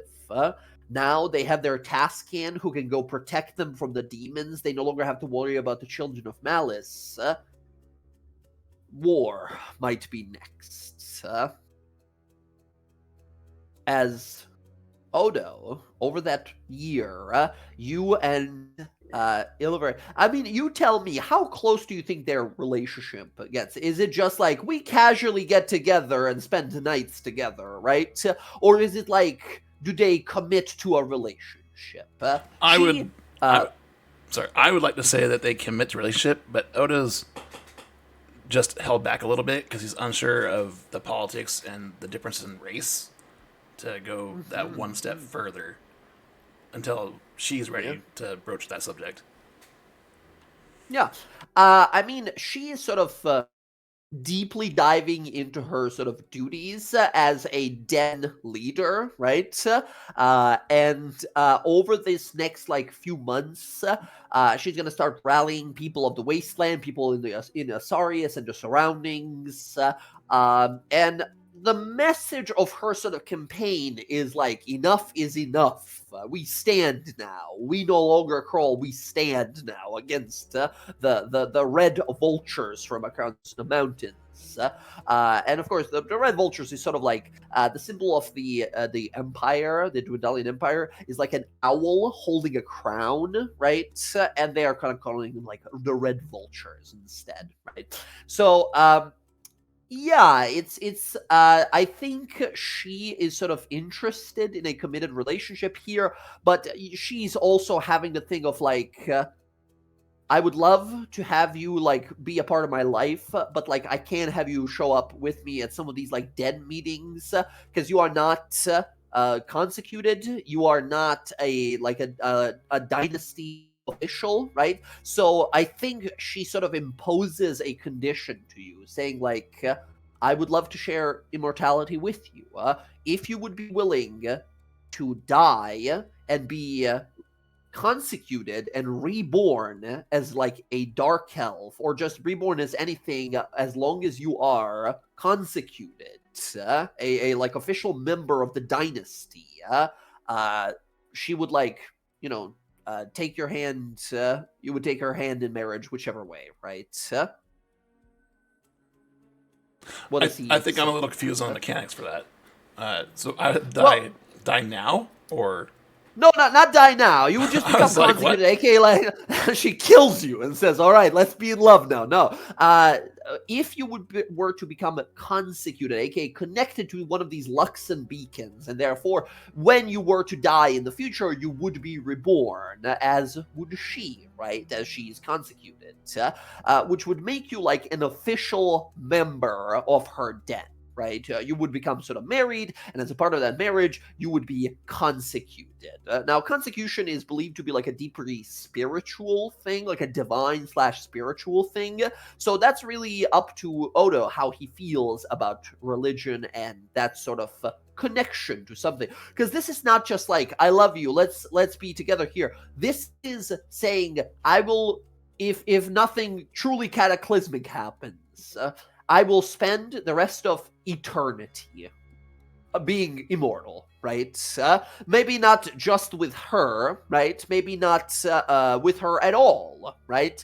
But being consecuted means eternity. It means never truly dying. It means dying and being reborn and living your life again and again. So, for example, the bright queen, Laylas Kryn, who you guys have met, she's approximately like 1,400 years old. She has been reborn about 6 times now, right? It's a sort of eternal life, which is like easy thing to overlook at first, but it's a big commitment to make. It's a lot more than just like, we're married until the rest of our natural lives. There is no end to your life this way, right? Now, we're not going to play out hundreds and hundreds of years of your guys' possible marriage, right? But this is a big commitment that she's asking of you. So, would he have an answer for her, or would he be like, I need to think about this? Again, she's an elf, so she's like, take a few years to think about it, right? She's not in a rush. Okay, that's what I needed to know. Because he, after some time, probably be interested. But he's got his own tasks to finish at hand, right? Yeah. So Yeah. Once his duties are finished, he will probably take her up on that. But after he's done doing what he needs to do. And Okay. if she'll still have him. Yeah, absolutely. That's the thing about sort of like elves and their longevity. They have a lot of time. They have a lot of time for all matter of emotion and commitment. Cool, very cool. The year sort of continues to go on. That's sort of everyone's downtime here. About like 6 months or so into your downtime. Oh yes. Oh, I'm so sorry. It's been so long since we played here. Jen and Zach, we still got to go over like the spells you guys wanted to make. Your sort of signature spells for the downtime. I'm so sorry. I should have contacted you guys about that earlier, but just like life has been super fucking busy, so that's on me. If you guys have some time, either today after the session or tomorrow or any time of the week, really, we can figure out some spells. If you find some homebrew spells that you really like and want to do, or modify some of your own spells, we can absolutely do that. Jen, this spell that you presented here, that is from a different system, right? No, yeah. So I want to make a cleanse wall, but it doesn't have to like. I want to be able to like, with a higher level you cast it, more things you could possibly dispel. But the goal is to try to like remove corruption from people within using divine magic, and in the sense of using it against enemies, weakening them because I am destroying parts of the corruption that's within them. Interesting. So like an empowered dispel magic. And if I'm reading this cleanse spell, it also has like healing abilities. No healing, just completely cleansing. It's mostly to help the soldiers in Bazzoxan that's having those issues where they're turning into monsters because of the corruption in the area. To try to help them so that way they can continue battling and possibly pushing further into the tower, being able to use these walls to cleanse them as well as like weaken the demons. Interesting. Yeah. Well, off the top of my head immediately, do you know the dispel magic spell? I do, and I would want to like talk with Alondra and like any of the clerics that are in Bazzoxan to kind of get a better idea of how to like remove specific corruption within people. Do you know the remove curse spell? No, not remove curse. I don't think I have that yet. You have mostly levels in cleric or sorcerer, I forget. Sorcerer. Right. And I don't think sorcerers. I think wizards get to remove curse, but not sorcerers. Yeah, that's why I would probably want to talk to Alondra to see if there's a way that I can like get ideas of how to do it from different wizards. Even if I had to talk to Essek, because I was going to talk to him about my sister anyway. Try to get like ideas of how that could possibly be.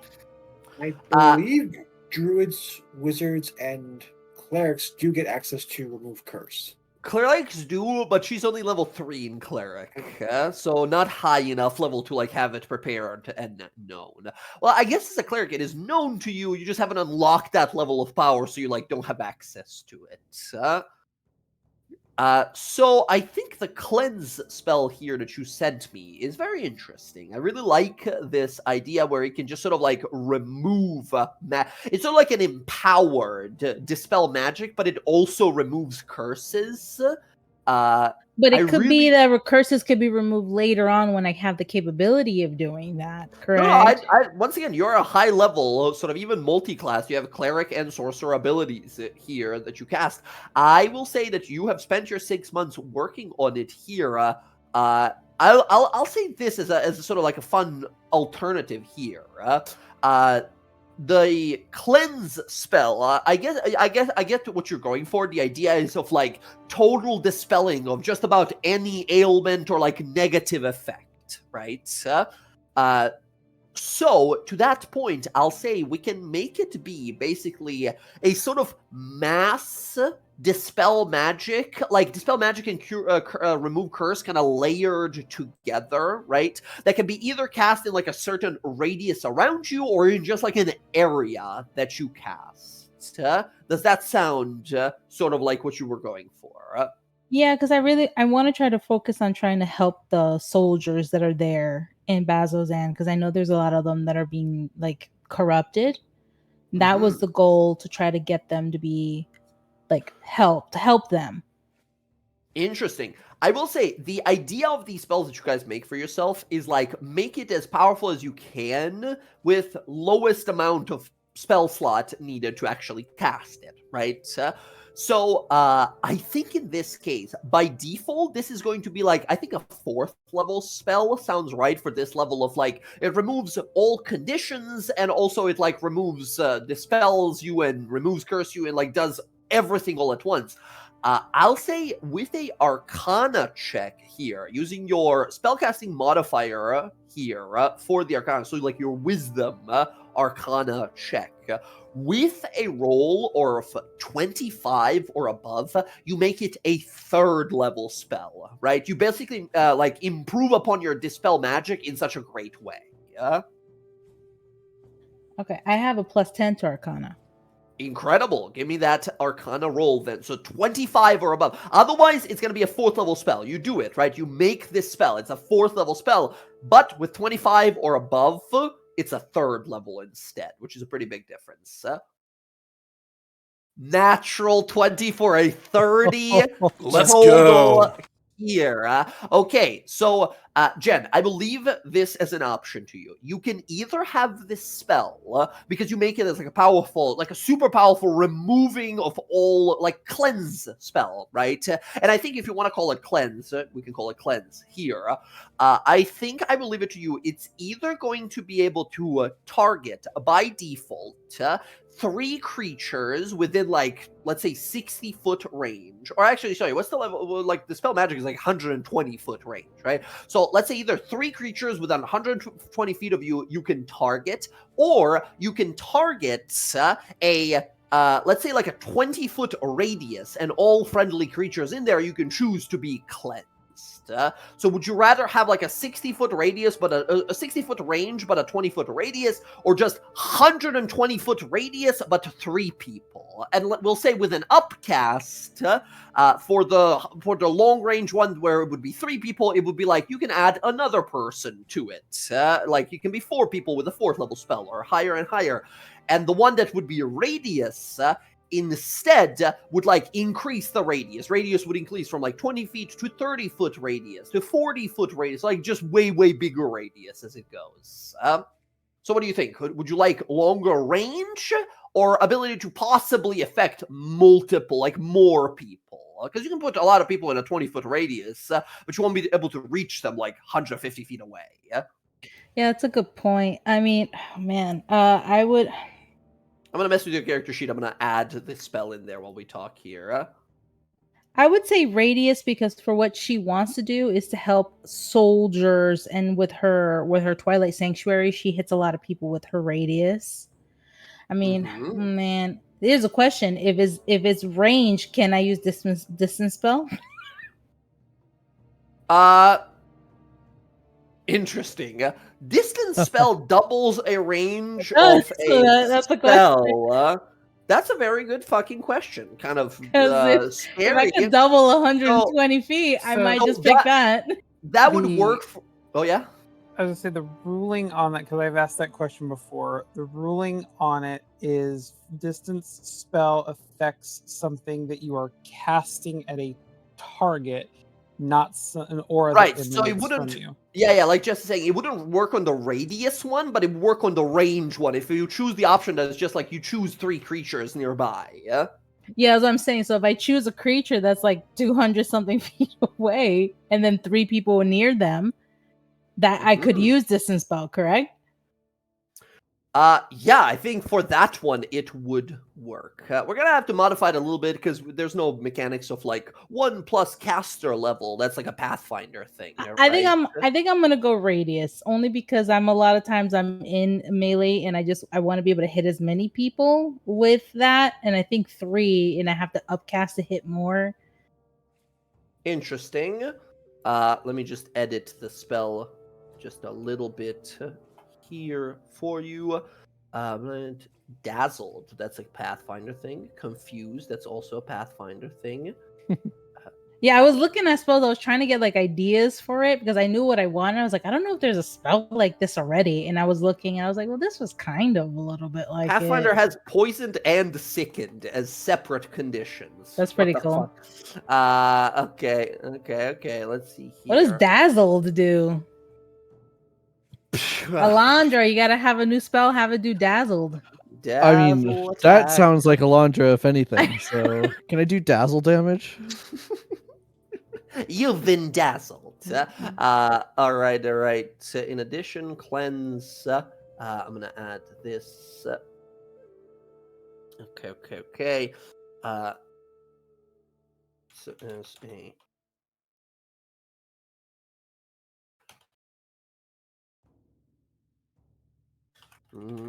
curse. There we go.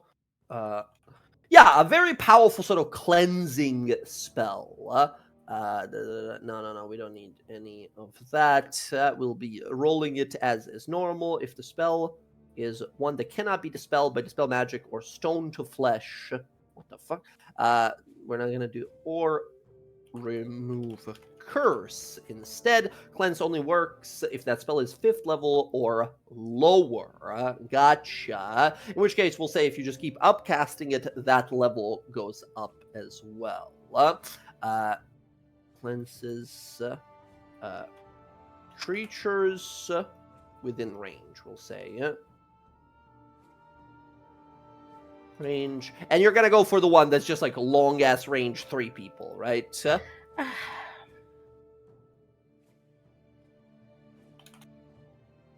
You know what? Yes, I will go with that one instead of the radius. I'll do that. Okay, yep. I honestly think that's a better one because you guys have some very high moving, like high move speed people, right? One additional. Oh shit, I did that wrong. One additional target per spell slot. Spell slot. And do you want to just call it cleanse? Yeah, that's fine. Okay, awesome. You have your cleanse spell. This, I think, most likely is going to be abjuration spell here. Casting of 1 action. Range is 120 feet, which is incredible. Target is everything. No material. There we go. Duration is instantaneous. There we go. All right. Okay. Spellcasting modifier is just spell. Cool. There we go. I've added the spell in there for you. This is a spell that you will always have prepared in here. So keep in mind, this is basically just a better dispel magic, right? You have made a better dispel magic for yourself. Incredible. Which also means, by the way, you don't necessarily just need to use it on allies. You can try to dispel multiple enemies at the same time as well. All right. If anything else needs to be added, let me know and we'll add it further on. Okay. Zach, you were also working on a little spell as well, I believe, right? Yeah. Let me see what I. Where are you? There you are. Did you have any particular ideas? So, I mean, I think I kind of was explaining to you, and I'm open to develop this. I thought we were going to message offline, but it's all good. We'll do it after the session here. We can, if you want to, we can just do it after the session if you have basically, time. Yeah, I'm good to message you. I also messaged you some things I wanted to buy scroll-wise and things like that, and, things like that. I might have missed it. I apologize. Once again, life's been super chaotic lately. You did send me a bunch of stuff. So sorry. Wow, that was a while ago. I gotta message you all of this. I'll give you prices all of this after the session today. Yeah. Okay, no problem. Yeah. So it basically, to sum it up, I wanted to control the red mist, or be able to manipulate it essentially. So gotcha. Yeah, I think we briefly talked about that because I want to be able to eventually we're going to go into the Feywild to fight Lolth, and I want to be able to protect us when doing that. And yeah, I just want to have I want to be able to like channel that and use a Silken Spite to start doing that. Gotcha. Okay, I mean, we have to sort of theory craft a little bit here. So if that's all Exactly. right with you, we can do that tomorrow before the session, right? Which, by the way, I wanted to check with you guys. Jess, you are not here tomorrow for sure, right? Correct. Gotcha. The rest of you guys, are you all good to play? Because today we needed to have Jess around, right? Because it was Yeah. like the end of the Zorya sort of story a little bit there, her arc. But for tomorrow, as long as Jess, you're okay with it, we could still play if the rest of you guys want to. Yeah, I'm fine with that. Yeah, I'm good to Yeah, play. okay. I couldn't meet earlier before session because I come straight from work Right, on that's Thursdays. right. But That's if okay. We Wednesday's can do it Thursday. we can do it after the session here today, as long as you have time. Yeah, I have time after the session. It's no problem. It's just Sounds before good. I couldn't do it. Sounds good. Okay, I think then everyone, we're good for tomorrow. All right, so Zach, you and I will figure out what that spell is after the session today. No problem. All right. So about 6 months into your guys' Who's that you guys have been Pokemon? sort of getting used to life in Rossona here. Everyone's going on about their own business and doing stuff here. At about 5 months, or like 4 or 5 months in, Ayla, you see as Varen sort of shows up, he comes back from his sort of duty as the task hand. He shows up from the dark tower of Bazozan, right? And he sort of meets with you. He is more than rejoined to spend time with you, to have a few days here, a week or so, and he informs you to basically like he's gonna have to go back. He's gonna have to go back, but he's planning in about 2 months of time to go into hell. He's gonna go finish this deal and be done with Pazuzu. Right? He's gotta go find some giant demon called Gortrush, and he's gonna go do that. Yeah, and I told him that I definitely would go to help if he needs my help. Mm-hmm. He will stay there for like a few weeks with you. You guys have a lovely time together. He is very much so interested in you. He is very much so happy to spend every waking moment he has while he's here in Rossona with you as much as possible. He sort of reintroduces you to his mother, who is still very cold to you, very, very formal, extremely so, right? And yeah, Varen's sort of starting to realize, like, okay, I might have to talk to her. She doesn't seem to like you much, right? For whatever reason. As you have to sort of say goodbye, he comes back every like 2 months or something, right? And he leaves again about 6 months in or so. A familiar face shows up. Well, not exactly a familiar face. One day, as you guys are sort of at your guys' home at the mansion, right? Your guys' major domo, the guy who is sort of like your butler, your main butler, you see as Isbel shows up and says, "Lords and ladies, there is a dark elven woman outside who says she has some sort of a meeting with you, some sort of a merchant, perhaps. I'm not familiar with her, although the word is that this is some sort of a procurer of rare goods or oddities. I've never heard of them, or just some rumors of a traveling merchant. Huh? Do we know who this is? You have no fucking clue. I don't think most of you, at least. She'll open the door. She'll go to the door to see who this is. Uh-huh. Jess, who did I see? And if you don't Well, mind, like sharing the art as well after you're done describing, yeah. yeah. Let's see. Let me get one sec.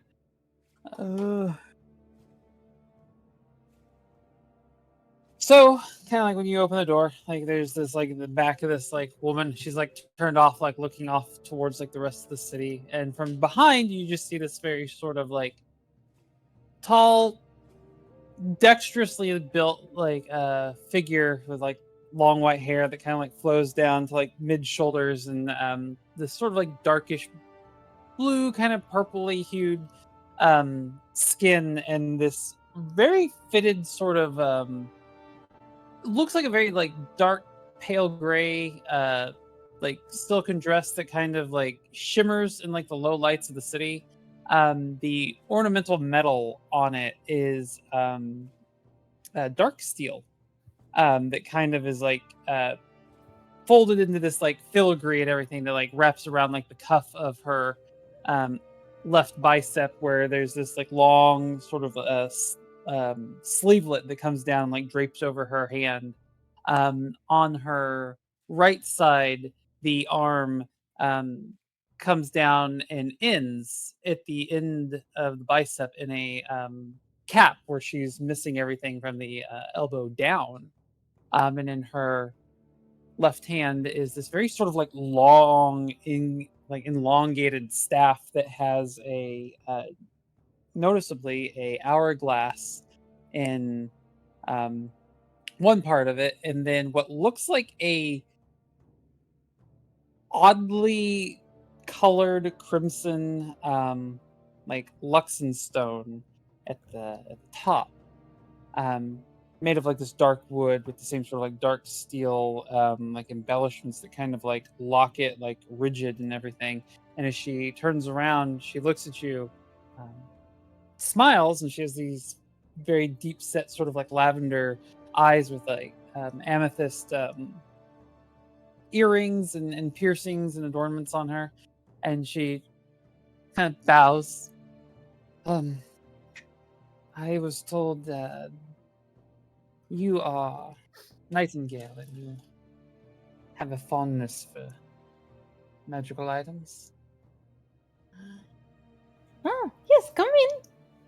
And she'll call like everyone, like Alondra, Odo, and Talion. And that is...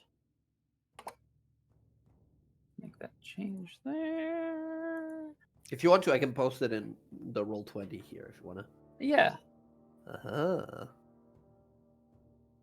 Yeah, very, very cool art here. As, you guys see, for best you can tell, you've not met this person before, you've not encountered them before, you don't know who this is. As they just sort of, very casually kind of stride on in and look about. You guys see, yeah, this person. Oh, except Roll20 wouldn't let it. It's just a giant fucking buggy mess. Okay, never mind. You probably posted in the Wildemount art section on Discord. Yeah. That's. You want to put it there, just, or should I? Yep, I got it. Okay. It's just a giant bunch of red blocks that you guys see walking in.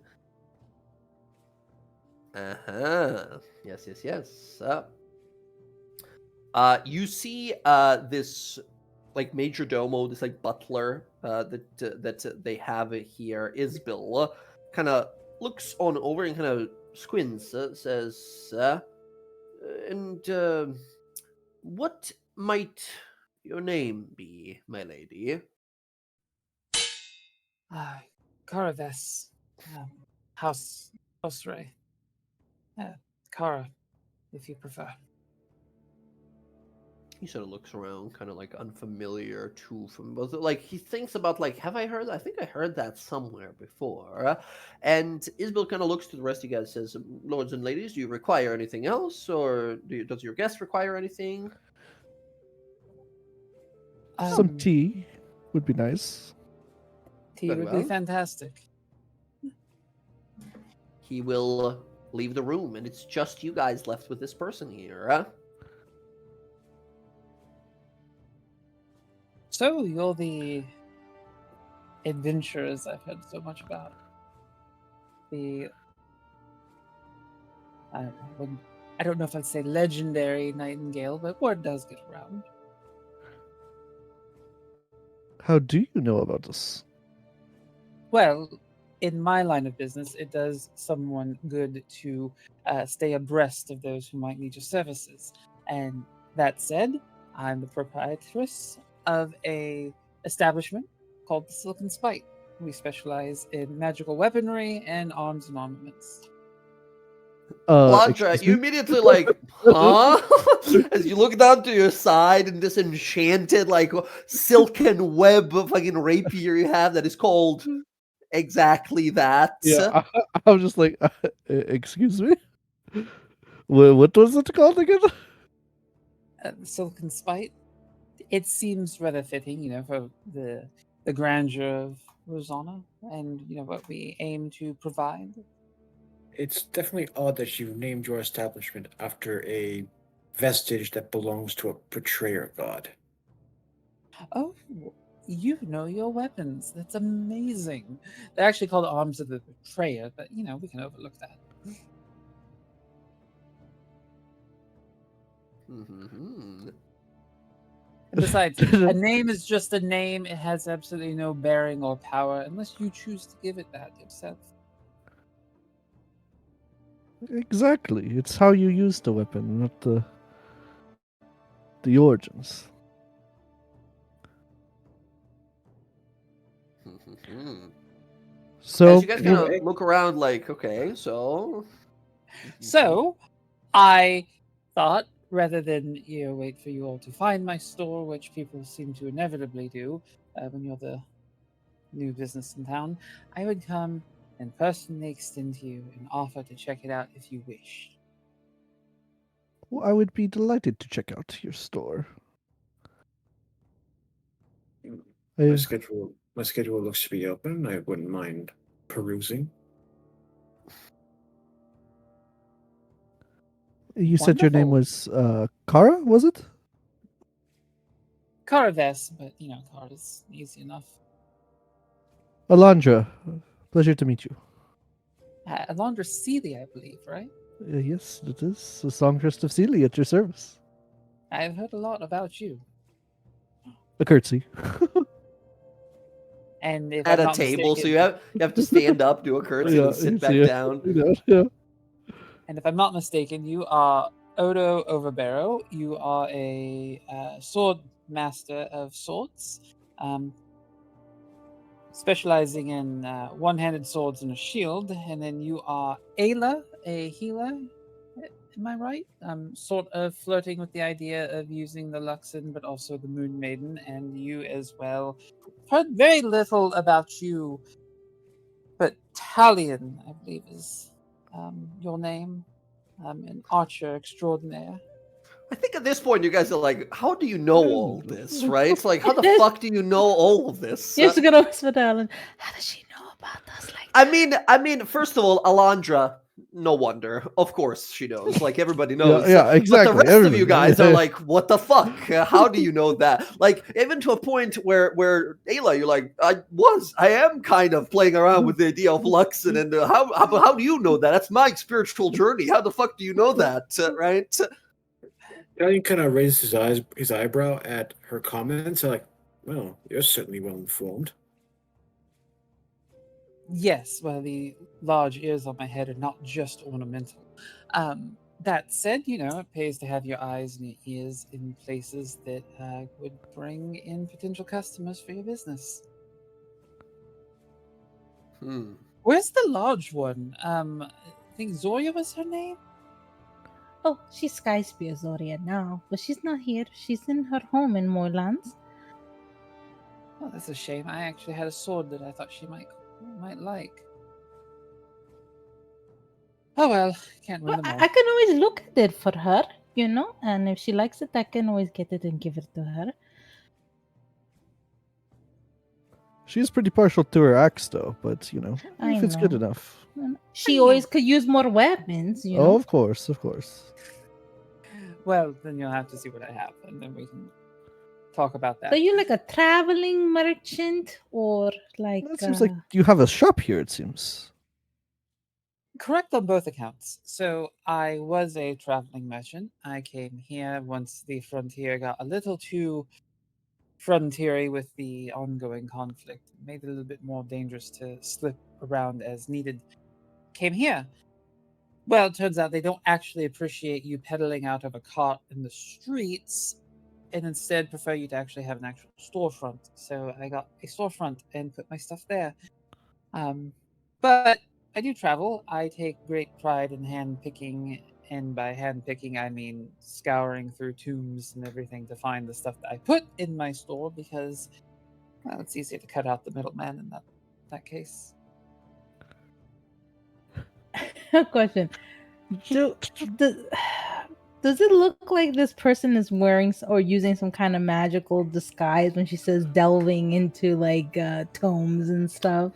I don't know. Do you have any magical means of detecting such a thing, or would you just like to make an insight roll? I'll make an insight roll. Okay.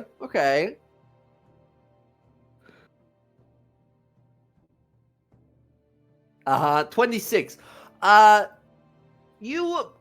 I don't know why, but this, like, a few times, just as you're, like, talking to this person, you're not getting any sort of, like, I don't think malicious or anything like that, but, like, every once in a while, you catch just, like, a tiniest little bit of accent in there, right? You're like, Is this sounds a little Alcina? familiar. You just sort of, like, think, like, sounds a little familiar. Just, like, every once in a while, Who's the that inflection of, like, the Pokemon? accent, just, like, a little bit. Maybe you're just imagining it, but you sort of squint your eyes. It's crazy. We know someone else who likes to go into delving into dungeons and getting items, and she'll look at Alondra. Yes, we do. Do you? Yes. Well, what are they like? Well, they're quite wonderful. In fact, I hope they visit sometime They soon. they like magic items. They like to dance. I didn't get to talk to her much. Alondra knows some better than I mean, us. she's extremely hot.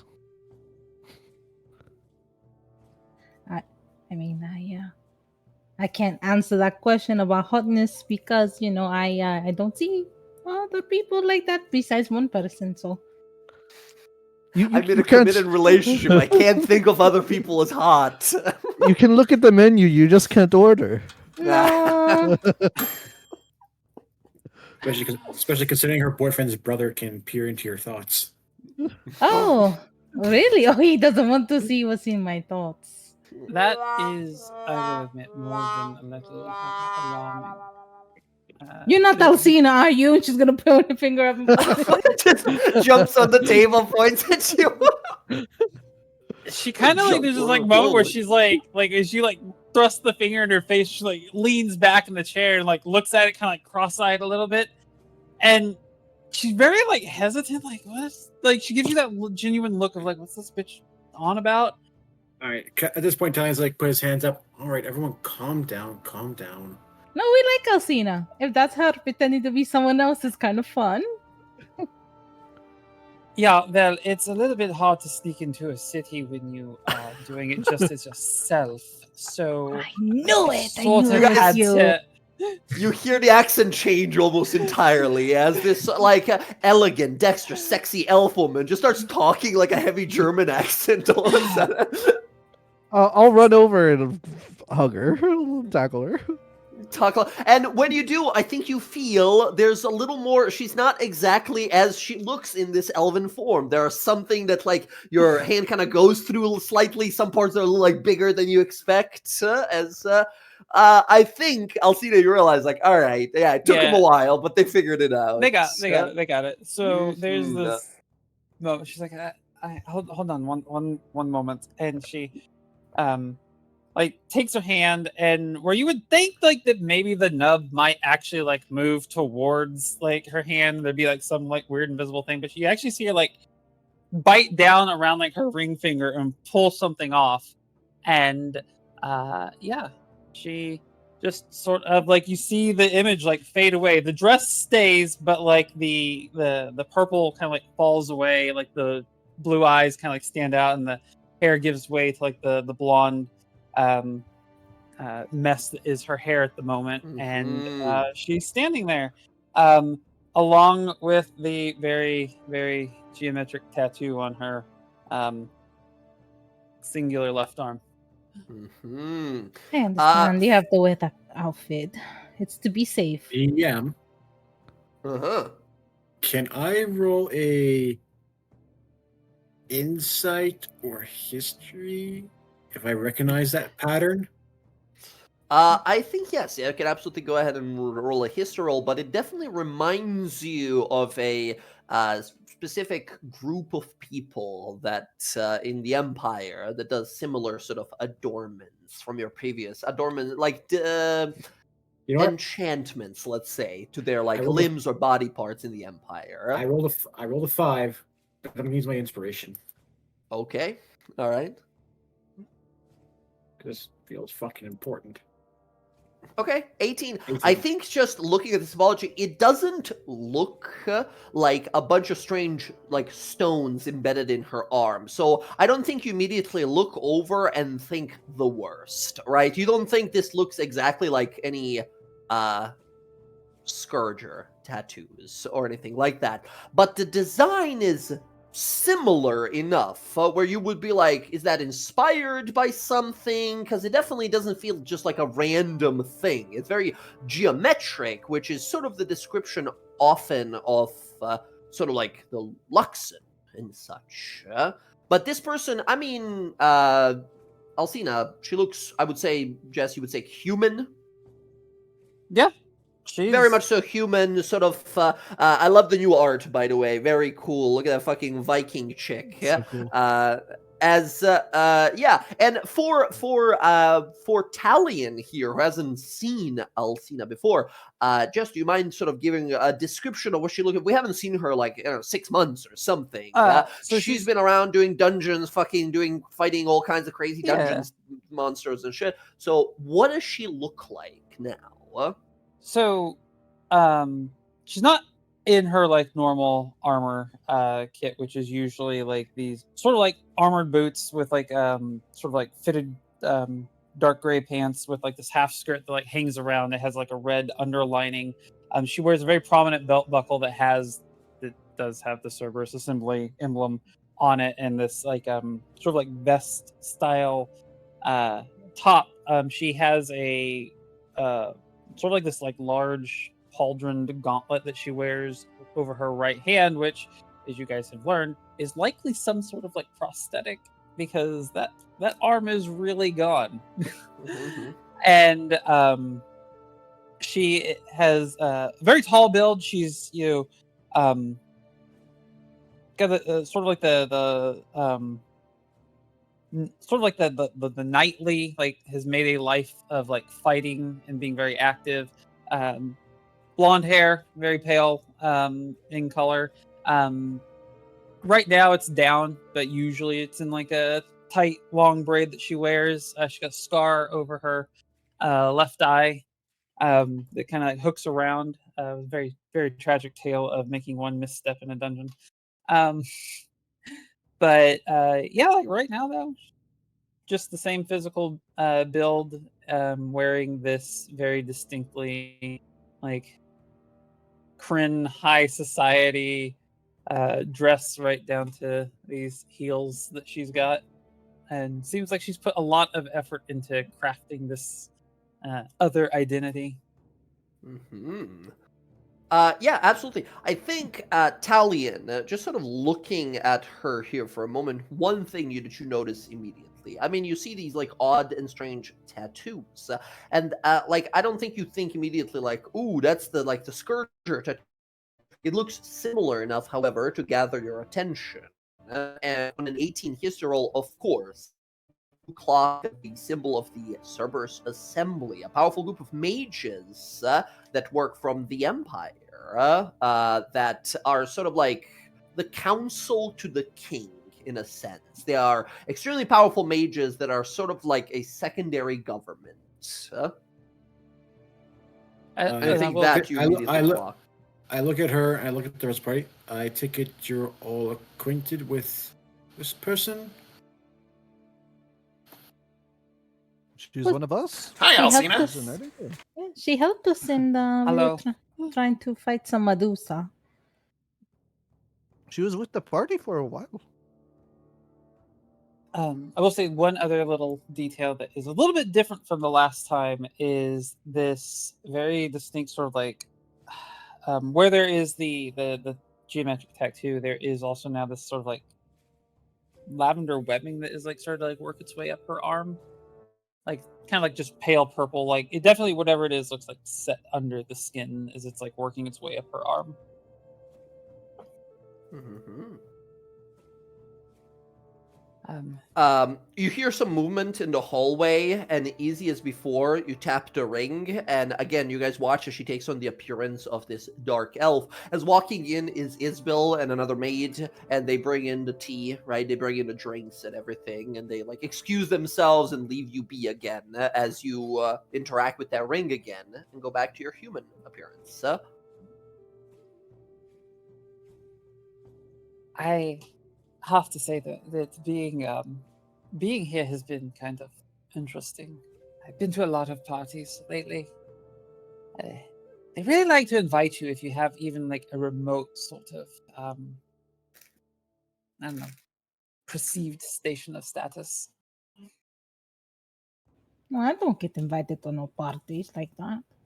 How long have you been in town?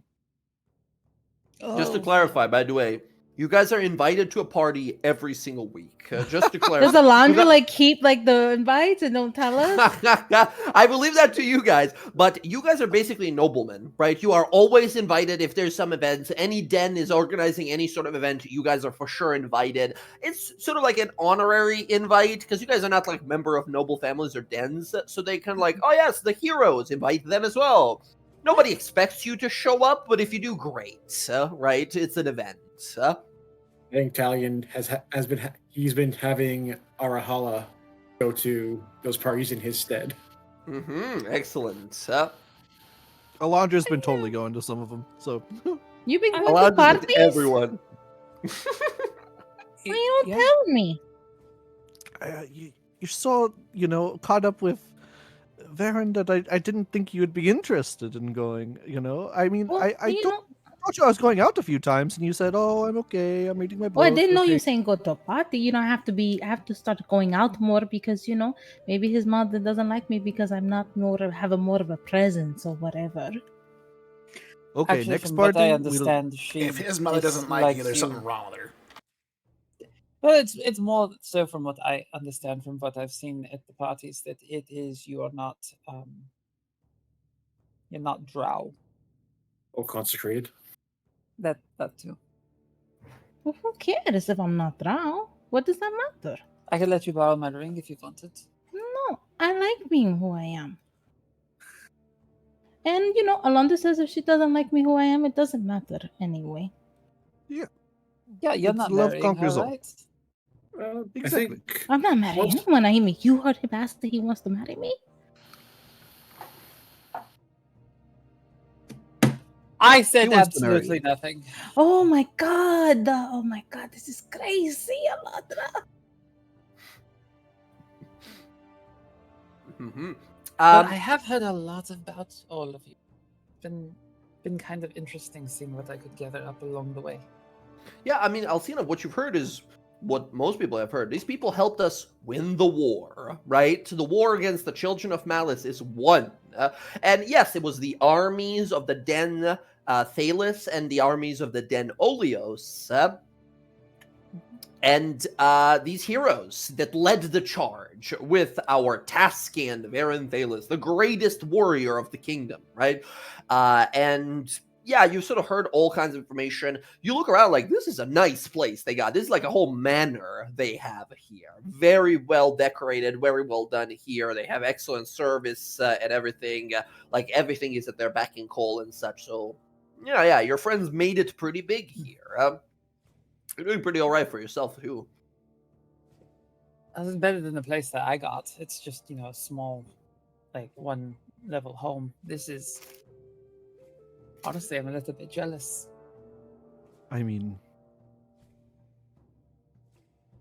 we have an extra room. It's the biggest house I've ever been in because the houses in Basay are still totally small because they built into trees. So it's nowhere as big as this. I mean, that's fair. It's about, I would say, it's about half the size of my home in Wrexham. What? What? These houses have the home in Lexington? Yeah. See, I pay my taxes and I'm very good at what I do. So I have, a pretty nice home elsewhere. But I like the woodwork here. It's really nice. The floors, like hardwood floors, you can't beat that. Is it a home or a house? I think Talion also, you clocked that. So like, big house in Wrexham. All right. A home, house, same thing. No. Home is where the heart is, as they say. I mean, it is if you want to be that way, it's a domicile, I guess, at the very least. It's mostly unfurnished. I have one bedroom set up and a living room. The rest of it is sort of just empty and holding the rest of my junk. That's sad. Like a storage unit. Pretty much. Look, I'm Who's one that person who's given Pokemon? a home for and it was more than I needed. Did you see the orphanage that I have built? That's called the Nightingale House. It's the biggest. It's like this size. I did. When they told me to find the Nightingale house, that was the first place I went. But to my shock, there was absolutely no one there named Alondra. And then they corrected me. They're like, no, Nightingale's house, not the Nightingale house. Well, I'm original, and I will flip my hair. There's like magical music when she flips her hair. I mean, that's true. And I think you were about to say something, Talia, or ask something. No, mostly just listening. It's nice seeing you all catch up with your old friend. But I assume you have other business here with us?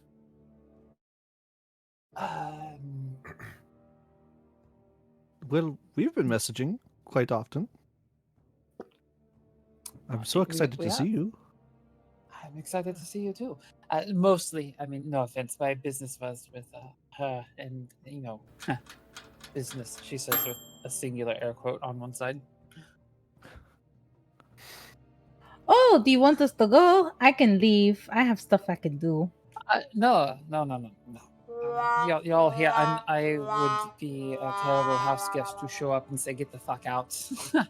That's very the image I'm not trying to project, where a lot of people on my side of the mountains tend to. You hear a knock on the door, and you see Isbel walk in and say, lady, and once again, Isbel is a very old drow elf who is sort of like the caretaker here, the keeper of the house, the sort of, he's the guy you tell what you need and he gets you that. He walks in and says, Lady Alondra, 3 more party invitations have arrived. Just wanted to let you know. It seems like then's Mirim as well and Hythenos are organizing charity events this weekend, and they sent invitations. Oh, thank you. Can you put the invitations in my room, please? No, Sir, I as want always. to see. No, I want to see the charity ones. Oh, okay. I mean, I got that exact same invite. If you all go into the charity, I had donations I was going to make. Yeah, then Hythenos are very liberal in all their invitations. Yes, I suppose if your merchant friend, Lady, you said Caraves? Caraves is my first name. Osre is the family Lady name. Lady Osre, of course. I apologize. And he places these little invitations. Once again, invitations have been arriving. There is a bathtub full of letters in Alondra's room, just like party invitations in there. It says, Lady Ayla, if you wish, I will be bringing these to you as well in the future. Excuse me. Do you know is House Dwindalos going to be hosting a party anytime soon? House Duedalos has organized some events in the past, but best I understand, the third son of the house is getting married in about 2 months' time. I believe they're parting a grand get-together of some sort. Invitations for that have not arrived yet. Make sure we get to Good one. to know. Yes, of course, my lady, of course. And he just sort of walks out. He says, "All right." He cracks his neck, says, "Let's get those invitations," and he walks out. You guys are sort of again left by yourself. These invitations arrive all the time. See, I never actually thought that understanding like fluent Undercommon would be a boon, but it has paid off quite a bit. I do not Undercommon's know. basically common. No, it's not. It's complex a little bit. Oh, I Yeah, was it's, saying they speak it here like they speak it common, you know? You wouldn't think it's under. I see what you're doing there, and I'm not going to give into it because that's a terrible joke. Missed you too. Alondra, if they hear those jokes, they're not gonna keep sending you invitations. You can't be racist at these parties we go to. Okay, stop. They keep me around for the songs, you know, the dance. So. If it was just for my speaking, I would have been kicked out a long time ago. We're working on it. We're working on it. Good thing you're not a bard, right? Now there's an idea. Oh, Sword bard. I'm just saying. But yeah, so a little bit about the other side of me that running around on Magi, just sort of a image that I have portrayed. Not a lot of people looking for a traveling, Dwendalian swordswoman. When they think you're just a one-armed mage. So I don't understand. I thought you had many friends here. Is that I have a lot of friends. Had a lot of friends in Asarius. Mostly, I knew House Oleos. That was a terrible tragedy. Merchants mostly, but it's funny how quickly your friend pool goes away when your country decides to declare war on the one that you're currently residing in. Yeah, I mean, Captain Ray, she's back. I don't know if she and you had a real close friendship, but she's not doing well with everything that happened to her family. You understand? I mean, I would be surprised if she was jolly after having the entirety of them, And she doesn't even elaborate. She just kind of lets that hang. But like I said, I get it, and I've never been shy about who I am, where I come from, and who I work for. So I completely get it. I hold nothing against them. And besides, pretending to be a member of the dynasty has actually been kind of fun. Pushes skills to the limit that I had, but never really tried to refine.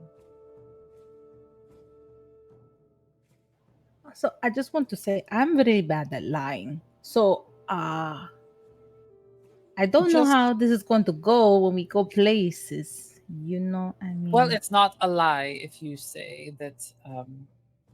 This is my friend Kara. We are friends, and under the illusion that I have crafted, I am Kara. I even have the papers and everything. It's entirely legitimate, she says with another air quote. I'm a person. What I do is, I do sell things. I do own a store.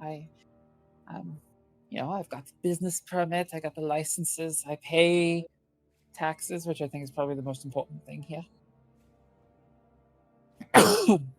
I guess the question is, why are you here? Is it because you trapped and you can't go back home, or is it for something else? Because we kind of Alcina. care about the people here, like Yeah, I was all gonna those say. people. Alcina, you've been here. I mean, for a lot of time now. You are a dungeon explorer. This whole politics stuff, not really your deal. You've been spelunking. You've been going into dark dungeons of ancient cursed gods and stuff like that. And honestly, pulling in a great haul, finding all kinds of like old artifacts and stuff that a lot of people around here are interested in buying. And now this whole thing with the like Children of Malice is over, and people are a lot more sort of interested in business and trades. And you are honestly making money. You're making a good amount of money here. And then back home, a lot of people have a lot of prejudice towards, especially like cursed items and items gathered from accursed places, right? Making it a lot more difficult to sell something if people are like, oh, yes, this is from the Tomb of Bane, the dominator of mines. And they're like, I don't think I want that. I don't know if I want that, right? So over here, it's like, yeah, of course. Well, his power is waned, and we have defeated him. So might as well use these magical gifts he has left for his followers, purify them, and use them as normal, right? Yeah. Money's been good. So, well, I was always honest with you why I was out here. Who I work for, the things that I collect and look for in the ruins that dot the wastelands. Well, it was already sort of a difficult sell back home, to peddle something that was potentially touched by a betrayer god. Here it's a lot easier to sell. So I've been in Rosana now for about You mixed them together. yeah.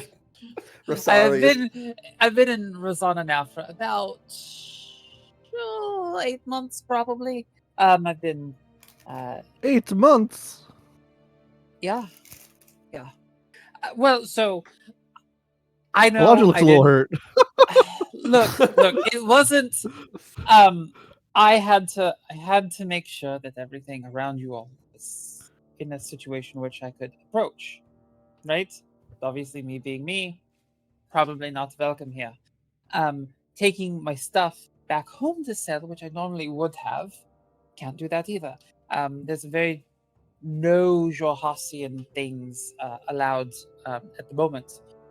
So I came here after putting work in on the whole identity. I've been selling my stuff here. Why I'm here, and she like taps the table, was that after sort of getting things in order and understanding what I was dealing with in terms of the people you're surrounded with now, seemed safe enough to come say hi. And, and she points to Alondra and, see her again. After all, promise is a promise. Will you at least owe me a date? I believe I did agree to that, yes. Okay. I'm only worried, because we deal a lot with things with the Bright Queen, and Are you worried that I am going to spy? I'm worried they're going to think you're going to spy, and I think that's my biggest worry. Well, You've never been dishonest to me, but they don't know you like we know you, and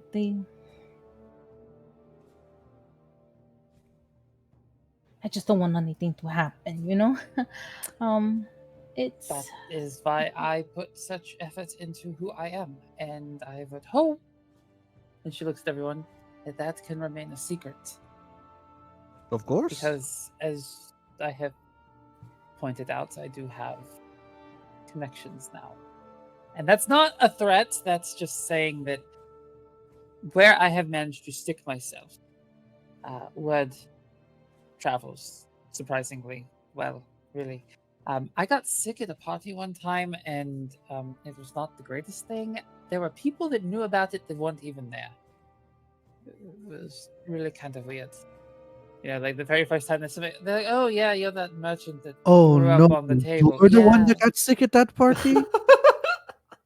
Oh, yeah, that was me. I'm Yeah. so sorry. I think I just to emphasize how fast it travels, like Ayla, you've heard of that party and a person that got sick at that party, but you weren't at the party. Oh, Alondra, you were there and you didn't even invite me. I was I'm there. gonna be. And I'm everybody gonna was be talking. honest. Me, me and Venom, we don't really keep secrets. That doesn't work with us. I can't not tell him if he asks. Who's this person? I can't lie to him. It's not a lie to say that that's, and she kind of like puts the ring back on and clears her throat. It's not a lie to tell him that I am who I say I am, because it's on paper. It's official. I have been accepted into the circles, and the lie has actually become a truth.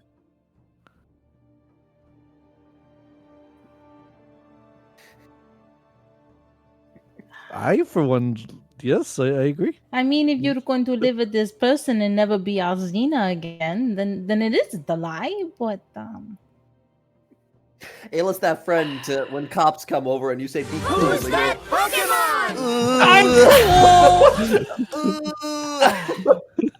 Look, I'm just being honest. Him and I, we're very honest about things. No secrets. when you say that, and she kind of like rubs her like eyebrow. So, if I understand that right, then if there's absolutely no secrets between you and him, does that mean you tell him about all of Alondra's trysts that you might know about? Did you know of everything that you know that might not be information that you should necessarily share with people because it is private information? No, but if he says, "Hey, who's that new drow person in your group? We're hanging out," Well, then it's probably going to come out as Asina, and then it's just come out because I'm How terrible about- with lying. How about then you don't say it's Alcina? You just say, "Oh yeah, she's a merchant."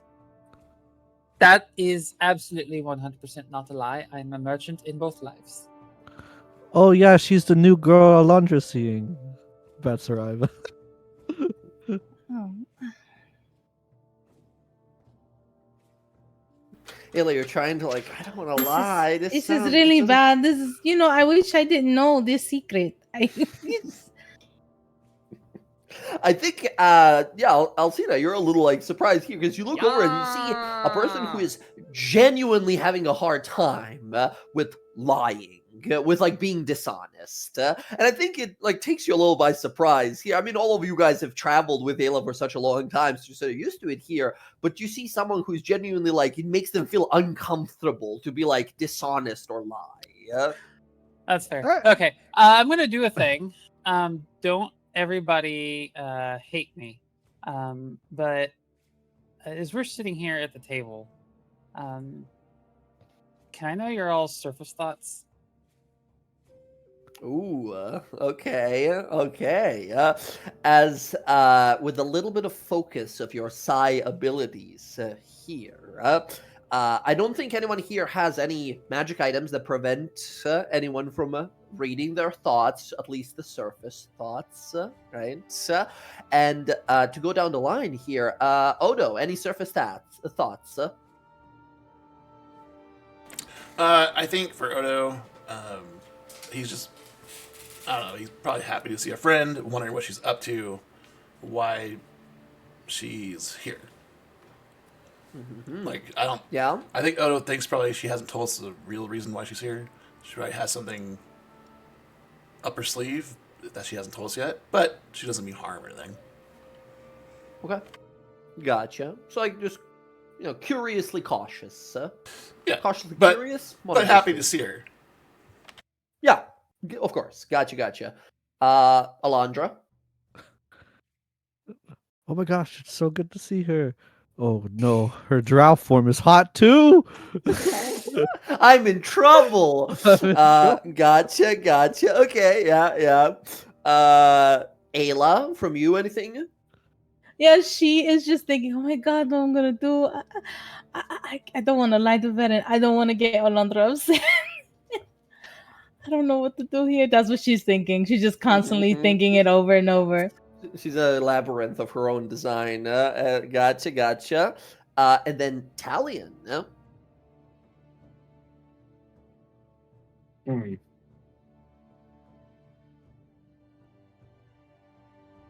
I think Talion's surface thoughts would be what's a member of the service assembly doing here? What are they planning? I have to find out. Those are the surface thoughts of the people in this room. She kind of claps her hands together. Right, well, I will, I'll say this. How much can you trust Baron? With my life. Do you think he would turn me in? To be honest, I don't think so. He doesn't look at people that way. He's. In a heartbeat. You're No, I going to don't tell think me so. how I know him? You don't know anything about him. I have never met an individual more loyal to the cause of the Kryn dynasty. She doesn't have any harm to the Crane dynasty. No, I'm talking about Varen. I understand that, but And he wouldn't. he is a very honorable and dutiful soldier. He'd report her in a Yes. heartbeat.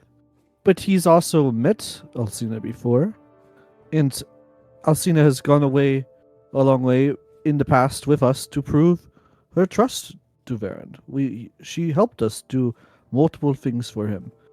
So it's not just any person, it's someone he knows. As for a little bit of backstory here, this was before sort of Talion jumped on in. But yeah, she was there for the mission where the party found out, right? She was there to help with the mission where the party found out where Dumoran is, that citadel of the Children of Malice, right? So she definitely helped a lot. But then again, Talion, you don't know if Varen knows about that, like, her possible involvements with the symbol and the belt that the belt buckle thing you saw. So, in the air. Well, I will, and she looks to Ava, I will trust your judgment. If you think he can be trusted with that. But I'm sure, and she kind of like glances towards Talion's end of the table, there are questions why a member of the Surface Assembly is right here. In this place of all places. For the first time, all of you see Talion is surprised at that comment she just made.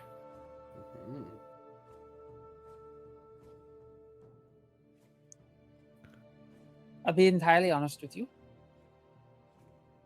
It's not work related. It is genuinely because I've been stuck here with everything that I have. And a genuine desire to see Alondra again.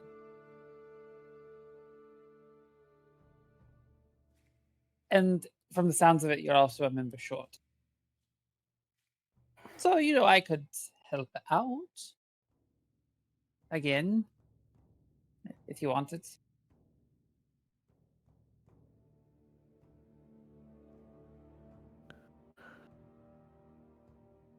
Well, I'm not the one you have to convince. We are down a party member. Welcome back. And based upon the events that we've had to encounter over the last couple months and almost a year, I won't say no to some assistance. Odo's like, he's worked with Alcina before. He's able to trust her. he has no ill regard for her, no real suspicion, right? Mhm. So he's like, "Welcome back." Well, thank you. Then I think the only other thing then to do would be to bring Van in, and I could at least be forthcoming with him and explain to him the situation that I'm in and what I'm doing here, and give him my own reassurances that I'm not here to turn things upside down for him and his people. Would that I actually really like it here. be to your satisfaction? Tell him. That's fine. Though if he does turn me in, just understand if I disappear, it's not because I got caught, it's because I ran away. She's gonna Turns out- look. She's gonna look at Talon. She goes, "He's not going to turn you in." You should probably tell Captain Ray you're here too. She might be around. No, Sure, you I can bring them both I- in. I actually really like Ray. I made her blush one time. Well, just an FYI, she kind of gotten kidnapped by the Children of Malice and died, but she's back now. So I had heard both sides. That the entirety of House Ray, aside from the younger daughter, sister was killed, and Ray had been among them. But then she had been brought back. So that was good to hear. yeah, it was me and Alondra. We did that. Amazing work. Yes, we did. Mhm. Well, Wunderbar. well, I'm happy that you're here and that everything is going well with your shop. Be careful, Alondra likes a lot of things. You should have seen when they gave us free stuff with the party. She like robbed the yes. poor jeweler. I did hear a rumor about a very greedy, unusually elven elf that took a shopkeeper for all he was worth. But he was happy to have the business because he had bragging rights that Alondra Seeley was decked out entirely in his finery. People kept asking, "What are you wearing?" And I said, Chappelle, It worked. Everybody that I was aware of and knew in my surprisingly growing friend circle all had to have it. It's really weird. I might, slap, weapons and arms on Odo and Talion here and get the same thing. That's a good idea. Word goes around fast. Yeah, absolutely. Yeah. I think you guys just have a little chat here, have a little like catching up to do, have some conversations, kind of learning about this place here. This place looks, by the way, beautiful here. Alcina, you're looking at this like premium, beautiful nobleman's home. Only thing that's like off is every once in a while you'll look out and there's a dire boar just going around the backyard. This gigantic pig that's just sort of walking around digging holes in the backyard. And there's this like half-orc groundskeeper who's going behind it like, hey, there you go again, pig. There you go. There's nothing there. There's nothing there still. Come on, buddy. And he like digs up the thing and flattens it out again. I've seen a lot of things since I've been here. A lot of people had more bounders all over the place. Dogs, cats. Not a giant pig. That's Plague. He's mine. Isn't Are he you riding? wonderful? Yes. You see an absolutely fucking ugly giant pig, right? He's just a giant fucking pig. He is young. As you realize, this is a dire boar. This thing's gonna be like 15 foot tall. It's gonna be ginormous when it grows up. He's very handsome. Ayla, can I train him one day to be tame and ride him? I did train him. I've been training him. Can I It's ride been- him? I don't know if he let you ride them. You could try, but he might. I would he likes only to, attempt with your permission. Sure. I mean, he likes to just be careful. He likes to like charge at people and knock them down. That's his Well, thing. me he and does. animals get along fairly well. So we'll have an adventure. He has one day. armor. Yeah, he has very fancy armor that I bought him for when he comes with us when we go out. That's I'm bringing excellent. him with us. He needs to train. I will also Sorry, help you train him. I was looking at him thinking of like ribs. No, he's not to be eaten ever. He's my darling But plague. pork You sausage see, is so good. You hear a little knock on the door as you take your like drow form again. You see, walking in is Zorya, this maid you guys have, and she looks over and says, did somebody order ribs? I can let Dreza know, and she can, whip them up in like half an hour. Oh, no, I'm good. I had already eaten before I came here, so I was just Of course. just commenting about the pig. Sorry for the intrusion. This girl seems a lot less formal than the rest of the workers here, right? As you close. Also, you catch a glimpse of the kitchen, and there's a half-orc woman doing kung fu, like an elemental kung fu in the kitchen, just Dreza flying is around. best chef ever. Huh. She can make ice Chef in cream. the show.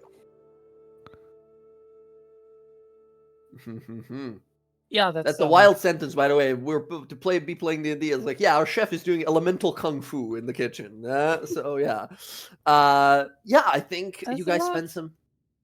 spend some time here, sort of enjoying each other's presence. But you guys will be seeing Alcina here, or Kara, right?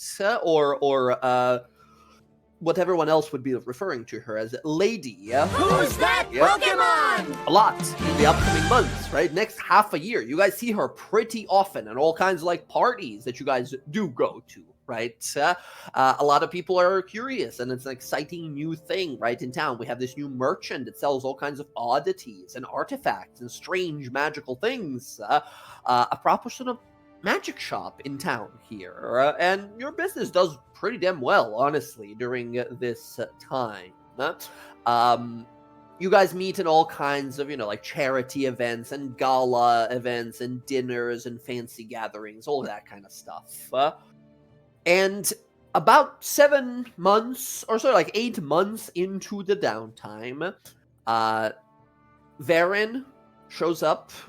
A bunch of these paladins of Luxon that work for him, a bunch of these House Thalis soldiers show up. You see Gron shows up with some of his berserkers, and he I think Gron shows up at your guys' house that day. He's like, "Hey, how's it going, everyone? I'm going to hell today. I'm gonna kill so many people, demons, people, whatever." Sounds like a true to your metal. Hi, Gron. Hell yeah, it does. Hey there, champion. He sort of gives you a big ol' a fucking Beastmaster handshake, elbow to elbow. He sort of nods, says, "Been looking forward to this for quite some time now."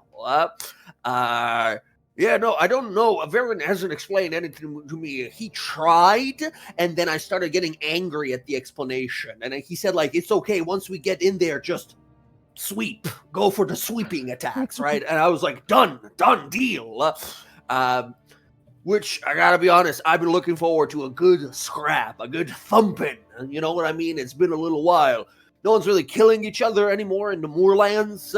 Every once in a while,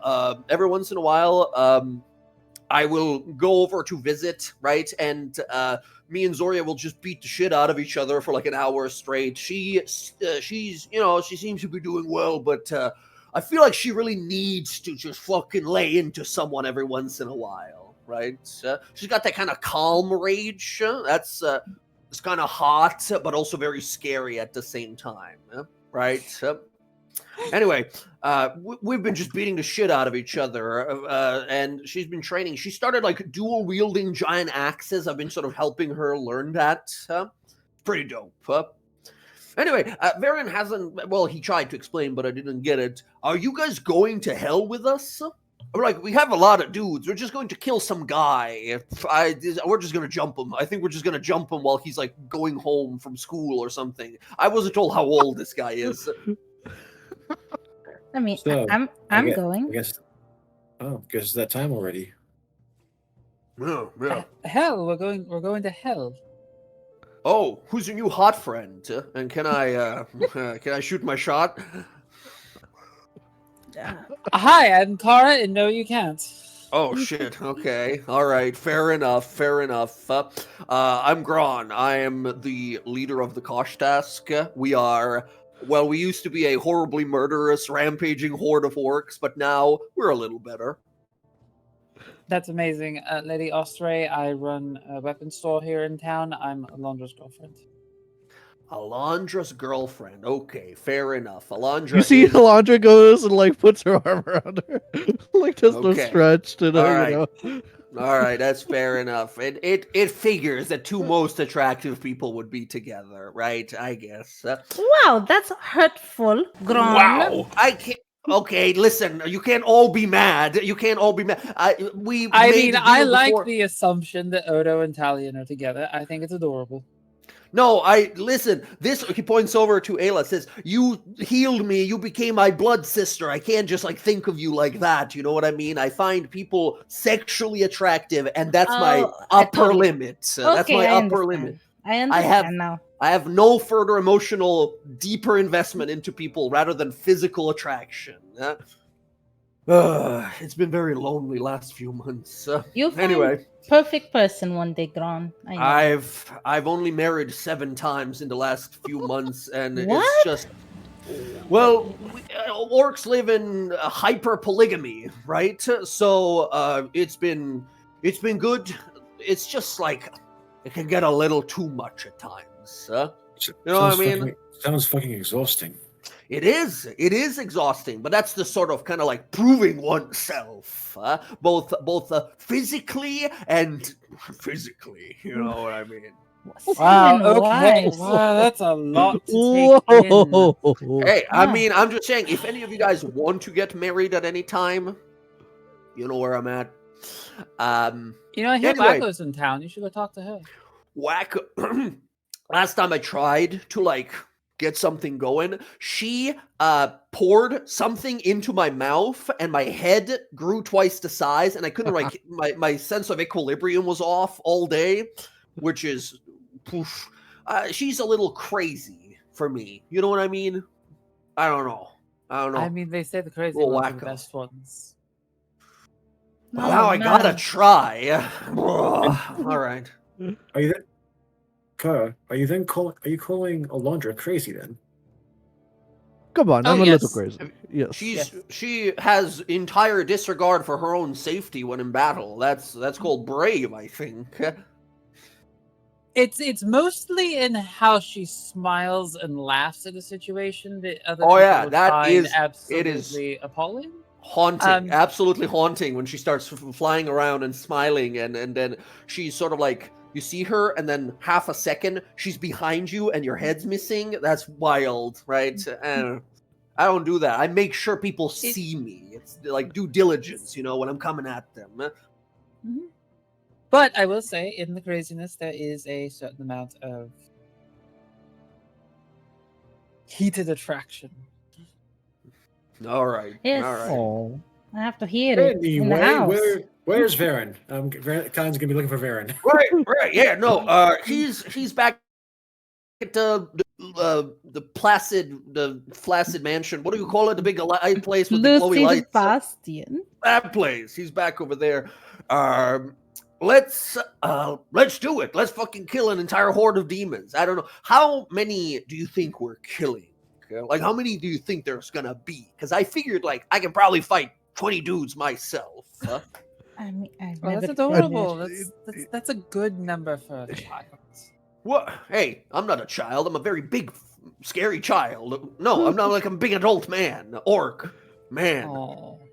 Just going to be a little more than 20 people, Gron.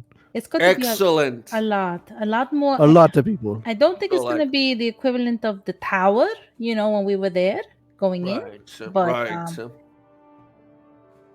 Hey, I'm intrigued. I've never been to hell. This is a whole new opportunity for a business venture, and I know absolutely nothing about this, so I can't wait to learn about it. oh, you're just in. The gang's going, and you're ride or die, huh? All right. Well, I've been been helping them for a few months now. I think, at least owe them that. Well, when It's we going were to be fun. signing the contract, me and Alondra said we would go, but Yes. everyone else didn't really agree to it, so we didn't really, Oh, you I guys thought must at have least met. Sayla and You I. guys must have met at all these like parties, right? I never get invited anymore. They invited me once, and I choke slammed into an Azuna drop the guy who was carrying drinks around, and they just said I can't come anymore. No way, you Yeah. were the guy that did that? I'm the guy. I dropped him from the balcony, fell into a pool of like the giant wine drink and such. Anyway, I think it's better we go. I think we got to go kill President of Hell. Where are we going exactly? We're going we have to kill a pit fiend in hell. Okay, is that just To- like a guy in a hole? Because Varen made a deal a year ago and now is beholden to keep it. Yes. Yes, or his soul. He's a warlock this whole time. I thought he was still like a paladin or something. He's not a warlock. Oh, Maybe we should go to the Lucid Bastion. He can tell us what's, happening. Fill in the sparse details that our giant green man-child friend here seems to be. I like that. The other hot chick knows what she's talking about. Let's go. And he turns around and starts marching his way. People see him on the street and go to the other side immediately. Not because he's an orc, just because he's like aggressively walking at people, right? He's run walks everywhere. As once again, Gron is fucking crazy. You guys follow him. You see a bunch of paladins and warriors have gathered here as he's taking like maybe like 10, 15 people with him, and you see people kind of gathering here, and there is sort of like a somber, a little more serious kind of situation now. Gron kind of goes there. You see he's brought like a few of these like berserkers with him, some of these like Orog and orcs that are here. And then you see gathered with a bunch of these like Luxon paladins is Varen. We see Varen. He's got his like battle attire, armor, and everything. You, Ayla, saw him like last night, right? He got into town like 2 days ago or something. You guys have been hanging out. You saw him last night. You know that he's like ready. He has no doubt in his mind that this is the thing to do. This is for his own safety and therefore the safety of the kingdom. So he will do it, right? He will do what his duty demands. He is sort of prepared. He's holding his glaive forward, and you see Professor Wacko is holding what is basically like a arcano welding torch, and she's like big smile on her face. She's got like welding goggles on, and she's like welding some rune into his like glaive, right? And he sort of looks as, Professor, are you certain this will work? I mean, what is it exactly supposed to do? Wacko says, it's supposed to just sort of if you kill someone hard enough, there's going to be an explosion. Generally, don't be too close to them when it happens. But if you are, tell me what it looks like. He just sort of looks a little concerned, says, are you sure I need this enchantment, Professor? He's like, it'll help you deal with like a bunch of little guys, right? There's a bunch of little imps and shrimps around. Blam, they're gone. And he's like, all right, very well, I suppose. Thank you, Professor. He puts the glaive on his back. You see he's wearing like the flag of the Luxon on his back. That's sort of like a banner hanging off his back. He turns to see you all. You see all these paladins are sort of like getting ready. They're casting their bless spells, their heroisms and everything. Varen turns and sees you all. He approaches. You guys hear a shriek, and you look up. You see his red dragon mount, his dragonel mount, his wyvern of sorts, land nearby. You see a red in his full like battle armor, like a big old spiked armor and everything. He lands right on top of you, Ayla. Just immediately starts like fucking petting himself on you like a dog would, right? Just excitedly like jumping around you. Varen sort of walks up to you guys, kind of smiles when he sees you all. You see he's got had like a serious expression, and he sees you all, and kind of expression melts a little bit of a smile. It says, "Well, if it isn't the great heroes, good to see you all again. I don't suppose you've come to see me off." What? I Oh. thought you we're going to hell. I greatly appreciate it, but don't feel like you need to do this. This is my own quest. Remember, we told you we would go with you. Yes, I when you know. were signing. You remember? Yes, I do. I do remember, but I feel almost guilty. Asking, even proposing that you would come Oh, with you're me to such a proposing? No, hold on, wait. And then he looks to Ayla and kind of has like a moment and says, no, wait. She's like, she doesn't understand what's going on. She's like, I Yeah, still don't understand what she's talking about. Oh, how romantic before you go to hell. He looks on over. Another echo of him puts a hand on your mouth, Alondra, that appears behind you. It's like, no, hold on, pause. As it like disappears immediately. He says, no, I've thought about it, and I still feel guilty asking. Not even asking, imagining and understanding that you are all willing to go. Hells are a dangerous place. It is home of the enemy. It is where all the evil in the world stems from and eventually drains into. It's not going to be easy. It's going to be very dangerous. Are you all certain you are willing to go? Best I understand, it should take us no more than a few hours to find and confront this one. Our diviners have been working hard to cast legend lores and all kinds of divination spells to locate this creature, to find this Gortrush, the one that Pazuzu designed to be my nemesis and foe to be slain. So, I know where he will be. I know that it won't be an easy fight. This is a powerful foe. Are you all certain you want to do this? Yes. All right. I am down. Kind of looks That around seems and That sounds like a fantastic challenge. well, I've been getting, I'd be Who's that I've been getting a little slow Pokemon? the last year going to parties and kind of just looking around. I need a little bit of exercise. Captain, I hope those well-trained instinct and muscles are not going to waste on wine and parties.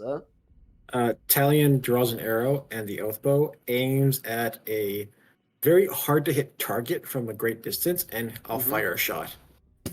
Unerringly, striking exactly. You fire at what is basically like a tree that is some like 400 feet away that has a singular, so we see like a bushel of like strange, like multicolored apples that grow here in these gardens, and one of them detaches and goes to fall. You, bam, as it's falling, hit this singular apple, knocking it into the wood of the tree, and sort of adhering it to it with your arrow. And Varen smiles, says, very good. Can always count on your sight. Very good, Captain. Anytime, and I'll reach my hand out to give Varen a clasp. Yeah, Yeah. he shakes it. Or do you mean like clasp his hand, or you give him a clasp of something? Yeah.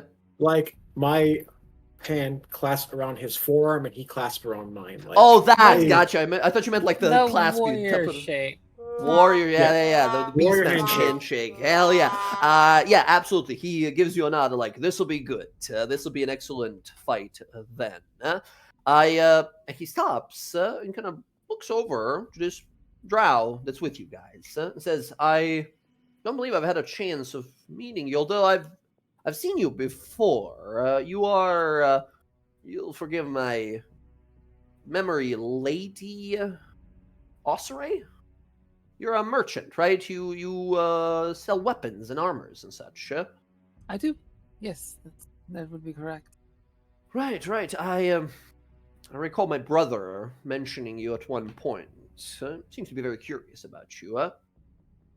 Well, in either case, I think all of us here then should be ready. Our telemagi and the wizards we have here should be able to plane shift us.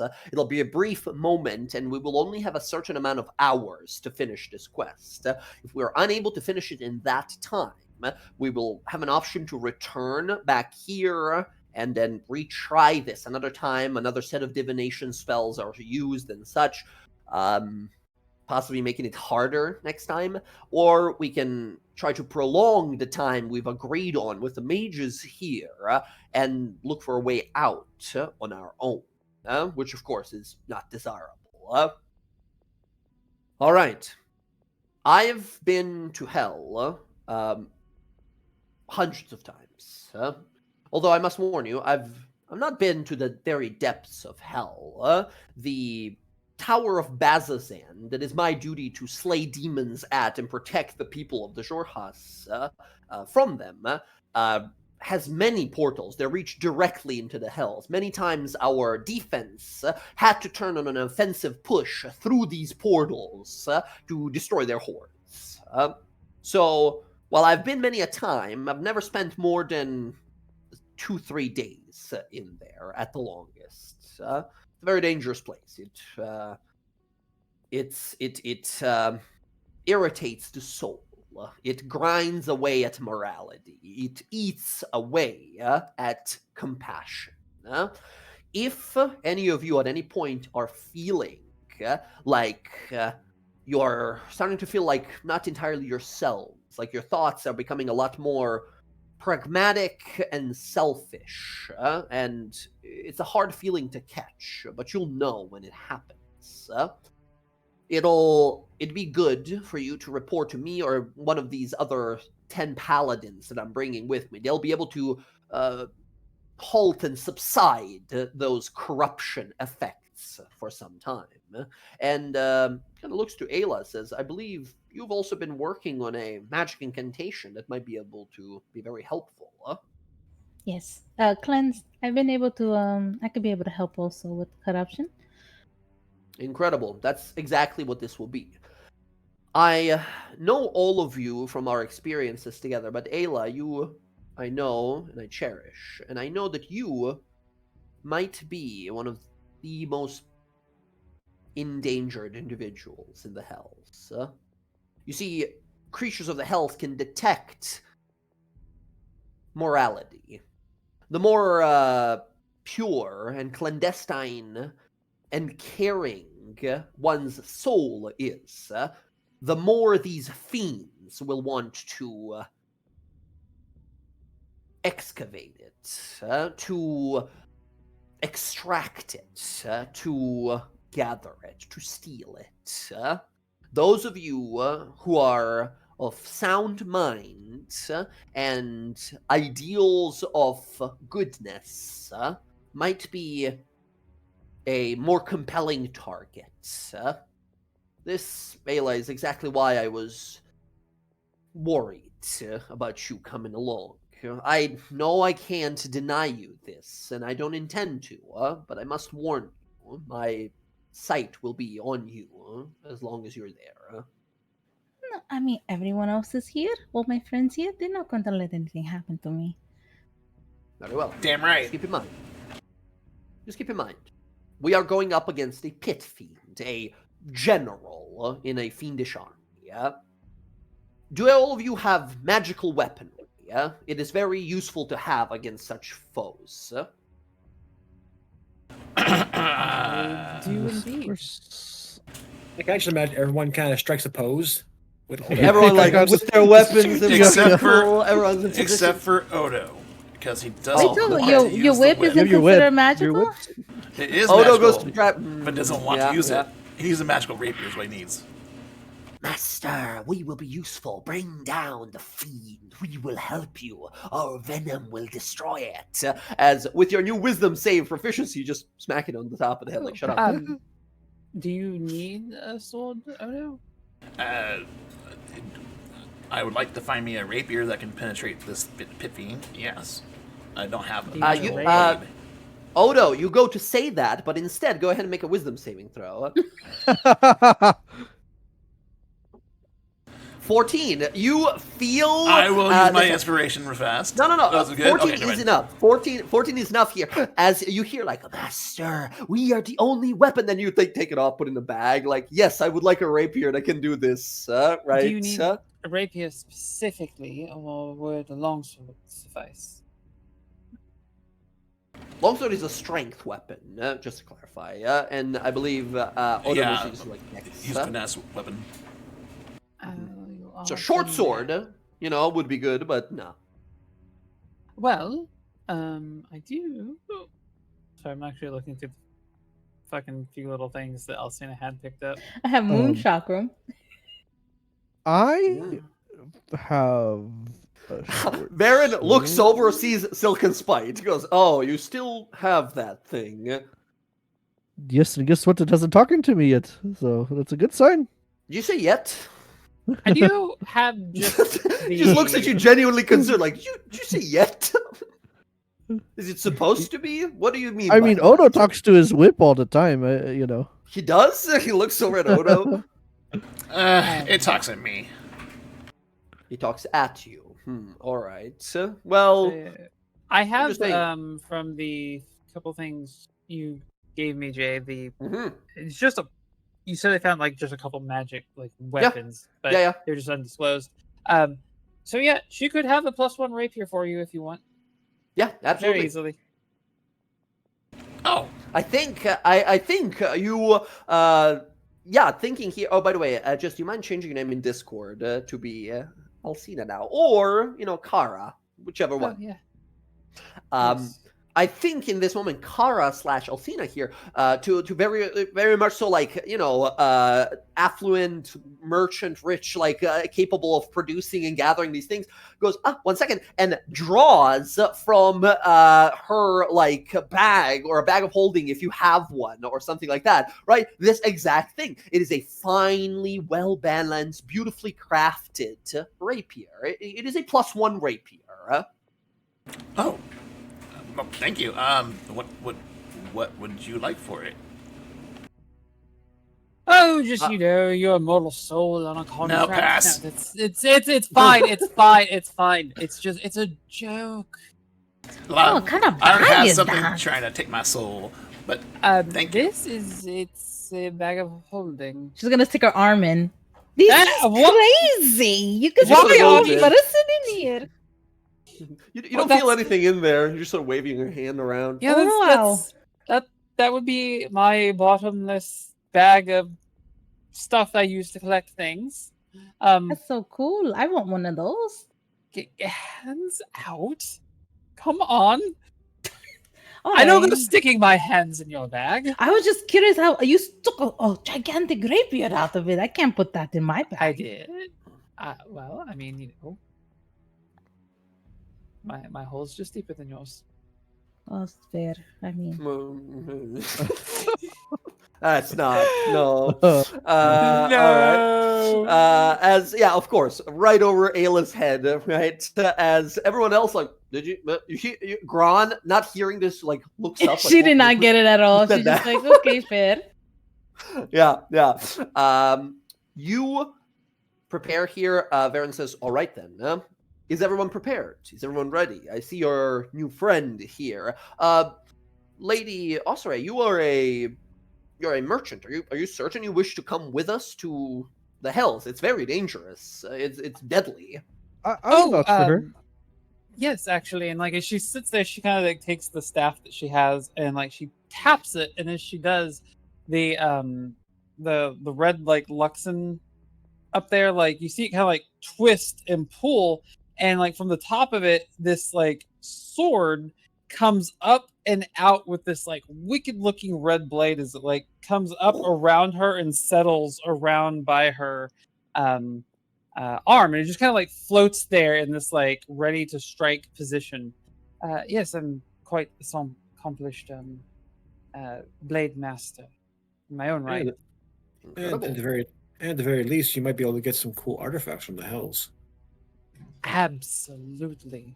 Which, by the way, Well- anything you find, you're more than welcome to sell in the store. Right. Well, Varen looks over and says, "I don't know if I would. Just a suggestion. I don't know if you guys want to keep anything you find in the Hells. Generally, it's all terribly cursed. But then again, most things you find in Jorhas tend to be. When has that as stopped us well. before?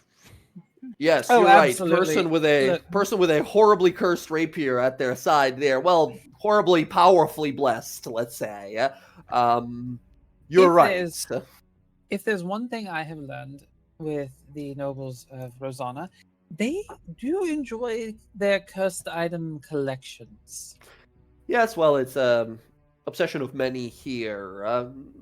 Curse-less items are hard to acquire, and many wealthy folk here have a sort of a unique obsession with gathering things of the past that were previously used by foul generals and evil creatures. It's a hobby, I guess. I don't collect cursed objects, but I collect these little things called precious moments. They're adorable. They have like little different outfits on. I'll show you later. Okay, all right, very well. I have the precious moments from Hallmark. He says, very well, let it begin then. Magi, Luxonites, are we ready? They all stand ready, their big old shields, their weapons and everything. They give a nod. You see the 10 of them here. He looks over and says, Gron, are you certain that... He's like, come on, come on, come on, as he's just sort of getting pumped. Rest of his guys start to like, they start going into a rage, nowhere near a fight. These guys are going to be doing a ritual for like 10 minutes. They're like going into a rage, just throwing themselves around, right? Mosh pit over there, right? Bunch of crazy orcs. He goes like, should not have told them that we're going yet. All right, Magi, send us to hell. And they nod, they begin to cast spells, Luxon symbols begin to appear, geometric shapes and such. A portal, rift opens in reality. You see beyond it burning hells, a river of a black liquid that stretches on and then falls into the sky. As above, you see another continent-sized island just hovering above. You see a volcano, and emerging from it is a humanoid, like a giant that must be like hundreds of feet tall, that screams in ever-burning pain and then is dragged down into the volcano. Who's that You see Pokemon? swarms of these mosquito-like bat creatures, the size of like dogs and horses, that just sort of fly across the sky here as you see Varen stride on in. He sort of throws his shoulders forward, and emerging from him are three more like echo versions of him holding like shields and swords and polearms, all that stuff. And all of them begin to sort of stride on into hell with you guys in tow as you walk on in. You all step inside and kind of look around. Immediately, the portal closes behind you. You see one of the Magi yell to Baron and throw a stone. He grabs it, and the portal closes. You guys are in hell now. You see Varen turns to you and says, this is the portal stone that'll take us back. It has 8 hours of a duration on it. Power of Luxon magic fuels it. Once 8 hours elapses, this portal stone will open automatically, providing a passageway for us back home. It is the single most important thing we have on us. He puts it in his pocket, right? Puts it in his pocket, closes it, locks it, all that. He says, we'll have a choice at the end of those 8 hours to stay or to leave freely. But for now, friends, and he looks over to you all. He says, welcome to Phlegethos. As you guys see ahead of you guys is the 4th circle of hell. The circle of fire and damnation, Phlegethos. As you guys appear there, we see, this is from the point of view, like, the mage is looking at you guys from the portal. As we see Varen deliver his line, like, welcome to hell, welcome to Phlegethos. He turns to walk away with you guys, as we see all of you kind of, like, walking away, badass, sort of fucking heroes walking into the final battle type of thing. Well, hopefully not final. As the heroes are walking on, the portal closes, and we get to see it as the audience from the point of view of the mages staying outside. And then it closes, and we cut to black. And that's where we end our session for tonight, friends. Is it too late to go back? This seems very suspicious. Yes, Yeah. yes, definitely yes. The What are you portal talking about? closed. Sounds like fun. Okay. Yeah, you guys, I will give you a proper description, but you see nightmarish landscape, a tortured land of giant volcanoes and lava erupting from broken cracks in the earth here. This plane exists to burn. Fire, heat, warmth, all kinds of terrible shit. So, yeah, no, we will continue here next time. We have our old friend rejoin us here as our barbarian is now a leader of the Dolorav out there. Which, by the way, if we ever come to an event of like, we need an army, Zorya, are you home? Do you have an army for us, maybe? Right? So that's maybe an option. Yeah, I have. Or sorry. Yes, Wrong I accent. have a lot of barbarians at my beck and call and druids. Uh-huh. I will be right there. I am ready. No.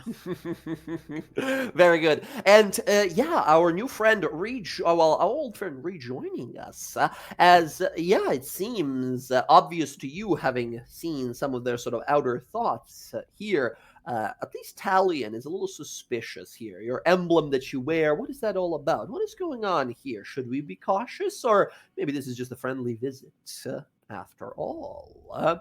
In any case, next time we go to hell, it'll be a merry time. I'm sure it'll be nice. Until then, thank you all so much for playing, as always. We are back. I will try everything in my power. I started goblinizing. I started like climbing the table. Like, I'll try everything in my power to get us on schedule so we go back to normal, like, weekly play. That said, I have no power over random encounters that happen in my life, but I will try to fight through. Brute force it. If I can be here tomorrow, I won't know until like midday.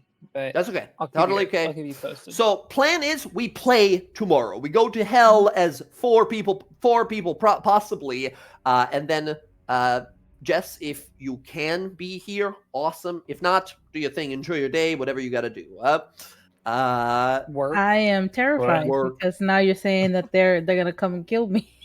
You are the good person, and devils canonically have a power to sense good in people, and those are the people they want to corrupt and kill the most. Because if you die in hell, it doesn't matter who your god is, they're not gonna be able to come to hell to pick you up. You might just become a wriggling demonic larva that eventually becomes a devil itself. We've been working on this. Toss, you know? Well, Italian's definitely going to be on their radar then, because he's good. Exactly. Well, here's the thing. Yeah. I don't think Varen wouldn't know, like, just based on, like, he knows your actions depict you as a lawful individual, but he doesn't know if you are a good or neutral guy, right? For Ayla, he knows for certain. She's a good person. There's everything about her. She's known her for such a long time now, right? But yes, those of you guys who are good, and I'm keeping an eye on that. Don't you worry. You guys are in the crosshairs over here. So yeah. That vague. Yeah, I was gonna that vague threat out of the way. You guys, I'm super excited for the next session. Great art, by the way. Jess, love the new updated art for Cena, for Kara as well. Very fun stuff. Right. All right. So everyone, have yourself a great day, great evening. Zach, are you good for another, half an hour maybe to just tinker a spell? Yeah, let's do it. All right. Ooh, actually, oh, damn it, I forgot. I can't do it right now. Shit. We might be able to do it, over text or something. I forgot. I gotta go take my cat to the vet a little later today. Come so I on. gotta... That's not history. Brutal. What the fuck? No, but sorry. I totally fucking forgot about that. Something's been going on with my little kitty cat. I have two cats. The one big black cat who's just a violent, attention-seeking bastard, and the other one is this little tiny cat. I don't know if I've shown it to you guys before, but it's been having a little bit of blood in its poop, and I'm real fucking scared it's something real bad. I was told that it's maybe because they changed their diet or something is not fitting with them, to make sure it doesn't have worms. I checked all of it, but it still has just a little speck at the end. So I'm my little baby. It could be I'm strain. Strain? Yeah, strain. Like it's pushing too hard when it poops. Yeah, it does that. It does that at the very end. Oh, whenever it goes to the bathroom, it like flexes at the very end. Yeah. Super fucking hard. Yeah, What the fuck? it could Why does be it do that? pushing. Basically, it's because like their system is adapting and they're getting used to like solid stuff. And kittens are greedy maybe. eaters, and they have probably eaten a little too much, and so they have Maybe. potentially Oh, much that could larger be- food than they're That ready could for. be. That could be it. I'm pretty liberal with giving them food. Maybe I gotta cut down a little bit.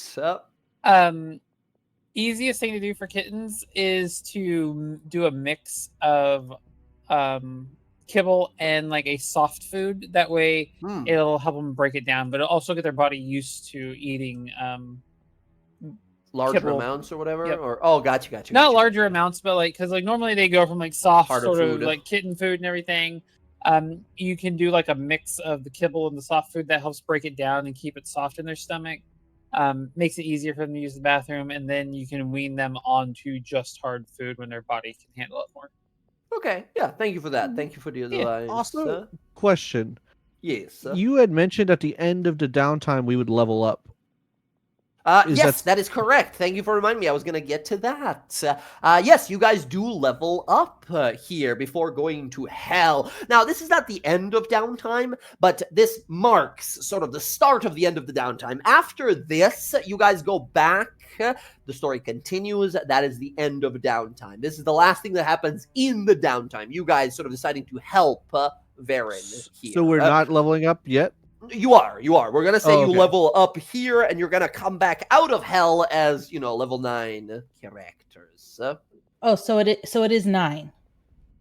I believe you guys should be. Yeah, we sorry. should be going to 9. I think so. I believe. Yeah. At least that's what it's on my screen.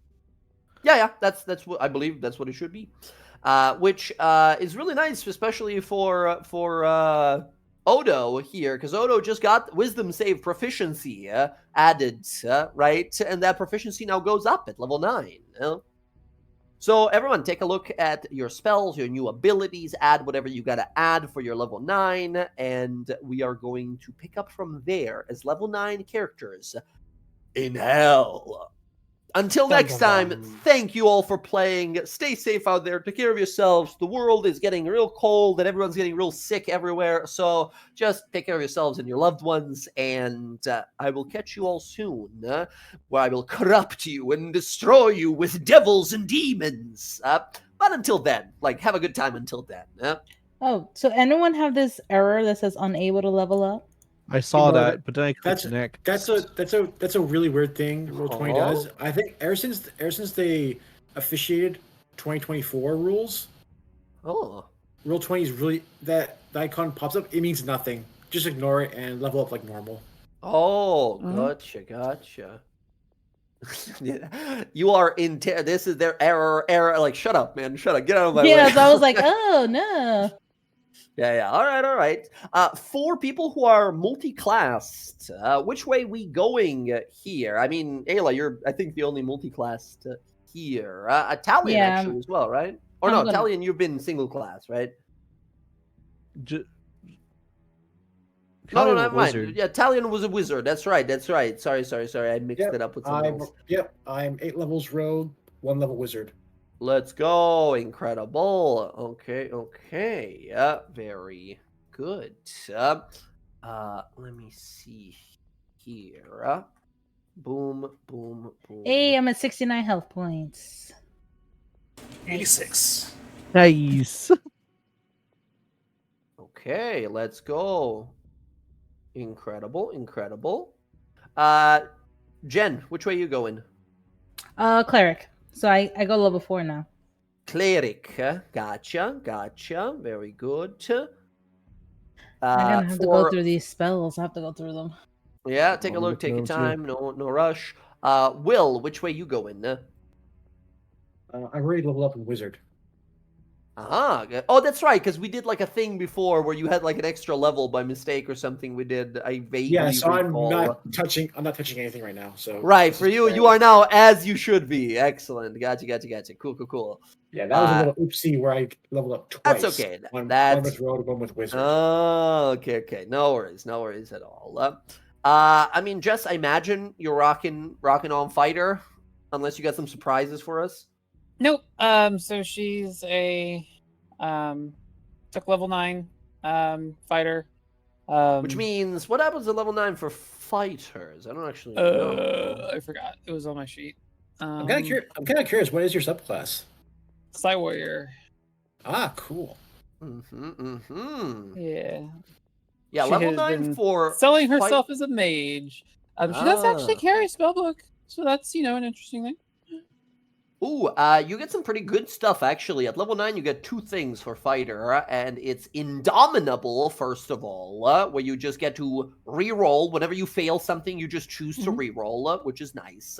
And then you get something called, a new thing added in the 2024, something called Tactical Master, which says, when you attack with a weapon whose mastery property you can replace that property with push, sap, or slow property. So even if you're attacking with like short sword, you can push people away. Awesome. Yes. Very cool.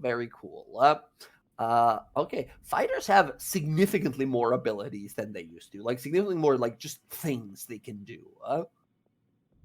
And Everyone then always for- went Battle Master because that was the one that was like most diverse and had the most like utility and such. Now everyone can kind of do that with the weapon masteries. Yeah. And I for mean, level 8, I took because I had to do some leveling up on her. She took the ritual caster feat for level 8. Yeah. Very cool. All right. Okay. Let's see here. And for Odo, I imagine Odo's just rocking on fighter as well. Yep. Let's go. Incredible. I'm excited to see dual fighters in the party. Yeah. I'm a DM, so therefore I'm both excited and horrified at the blender coming my way. Sunday's game. I'm a terrifying blender. Who's that Pokemon? Yeah.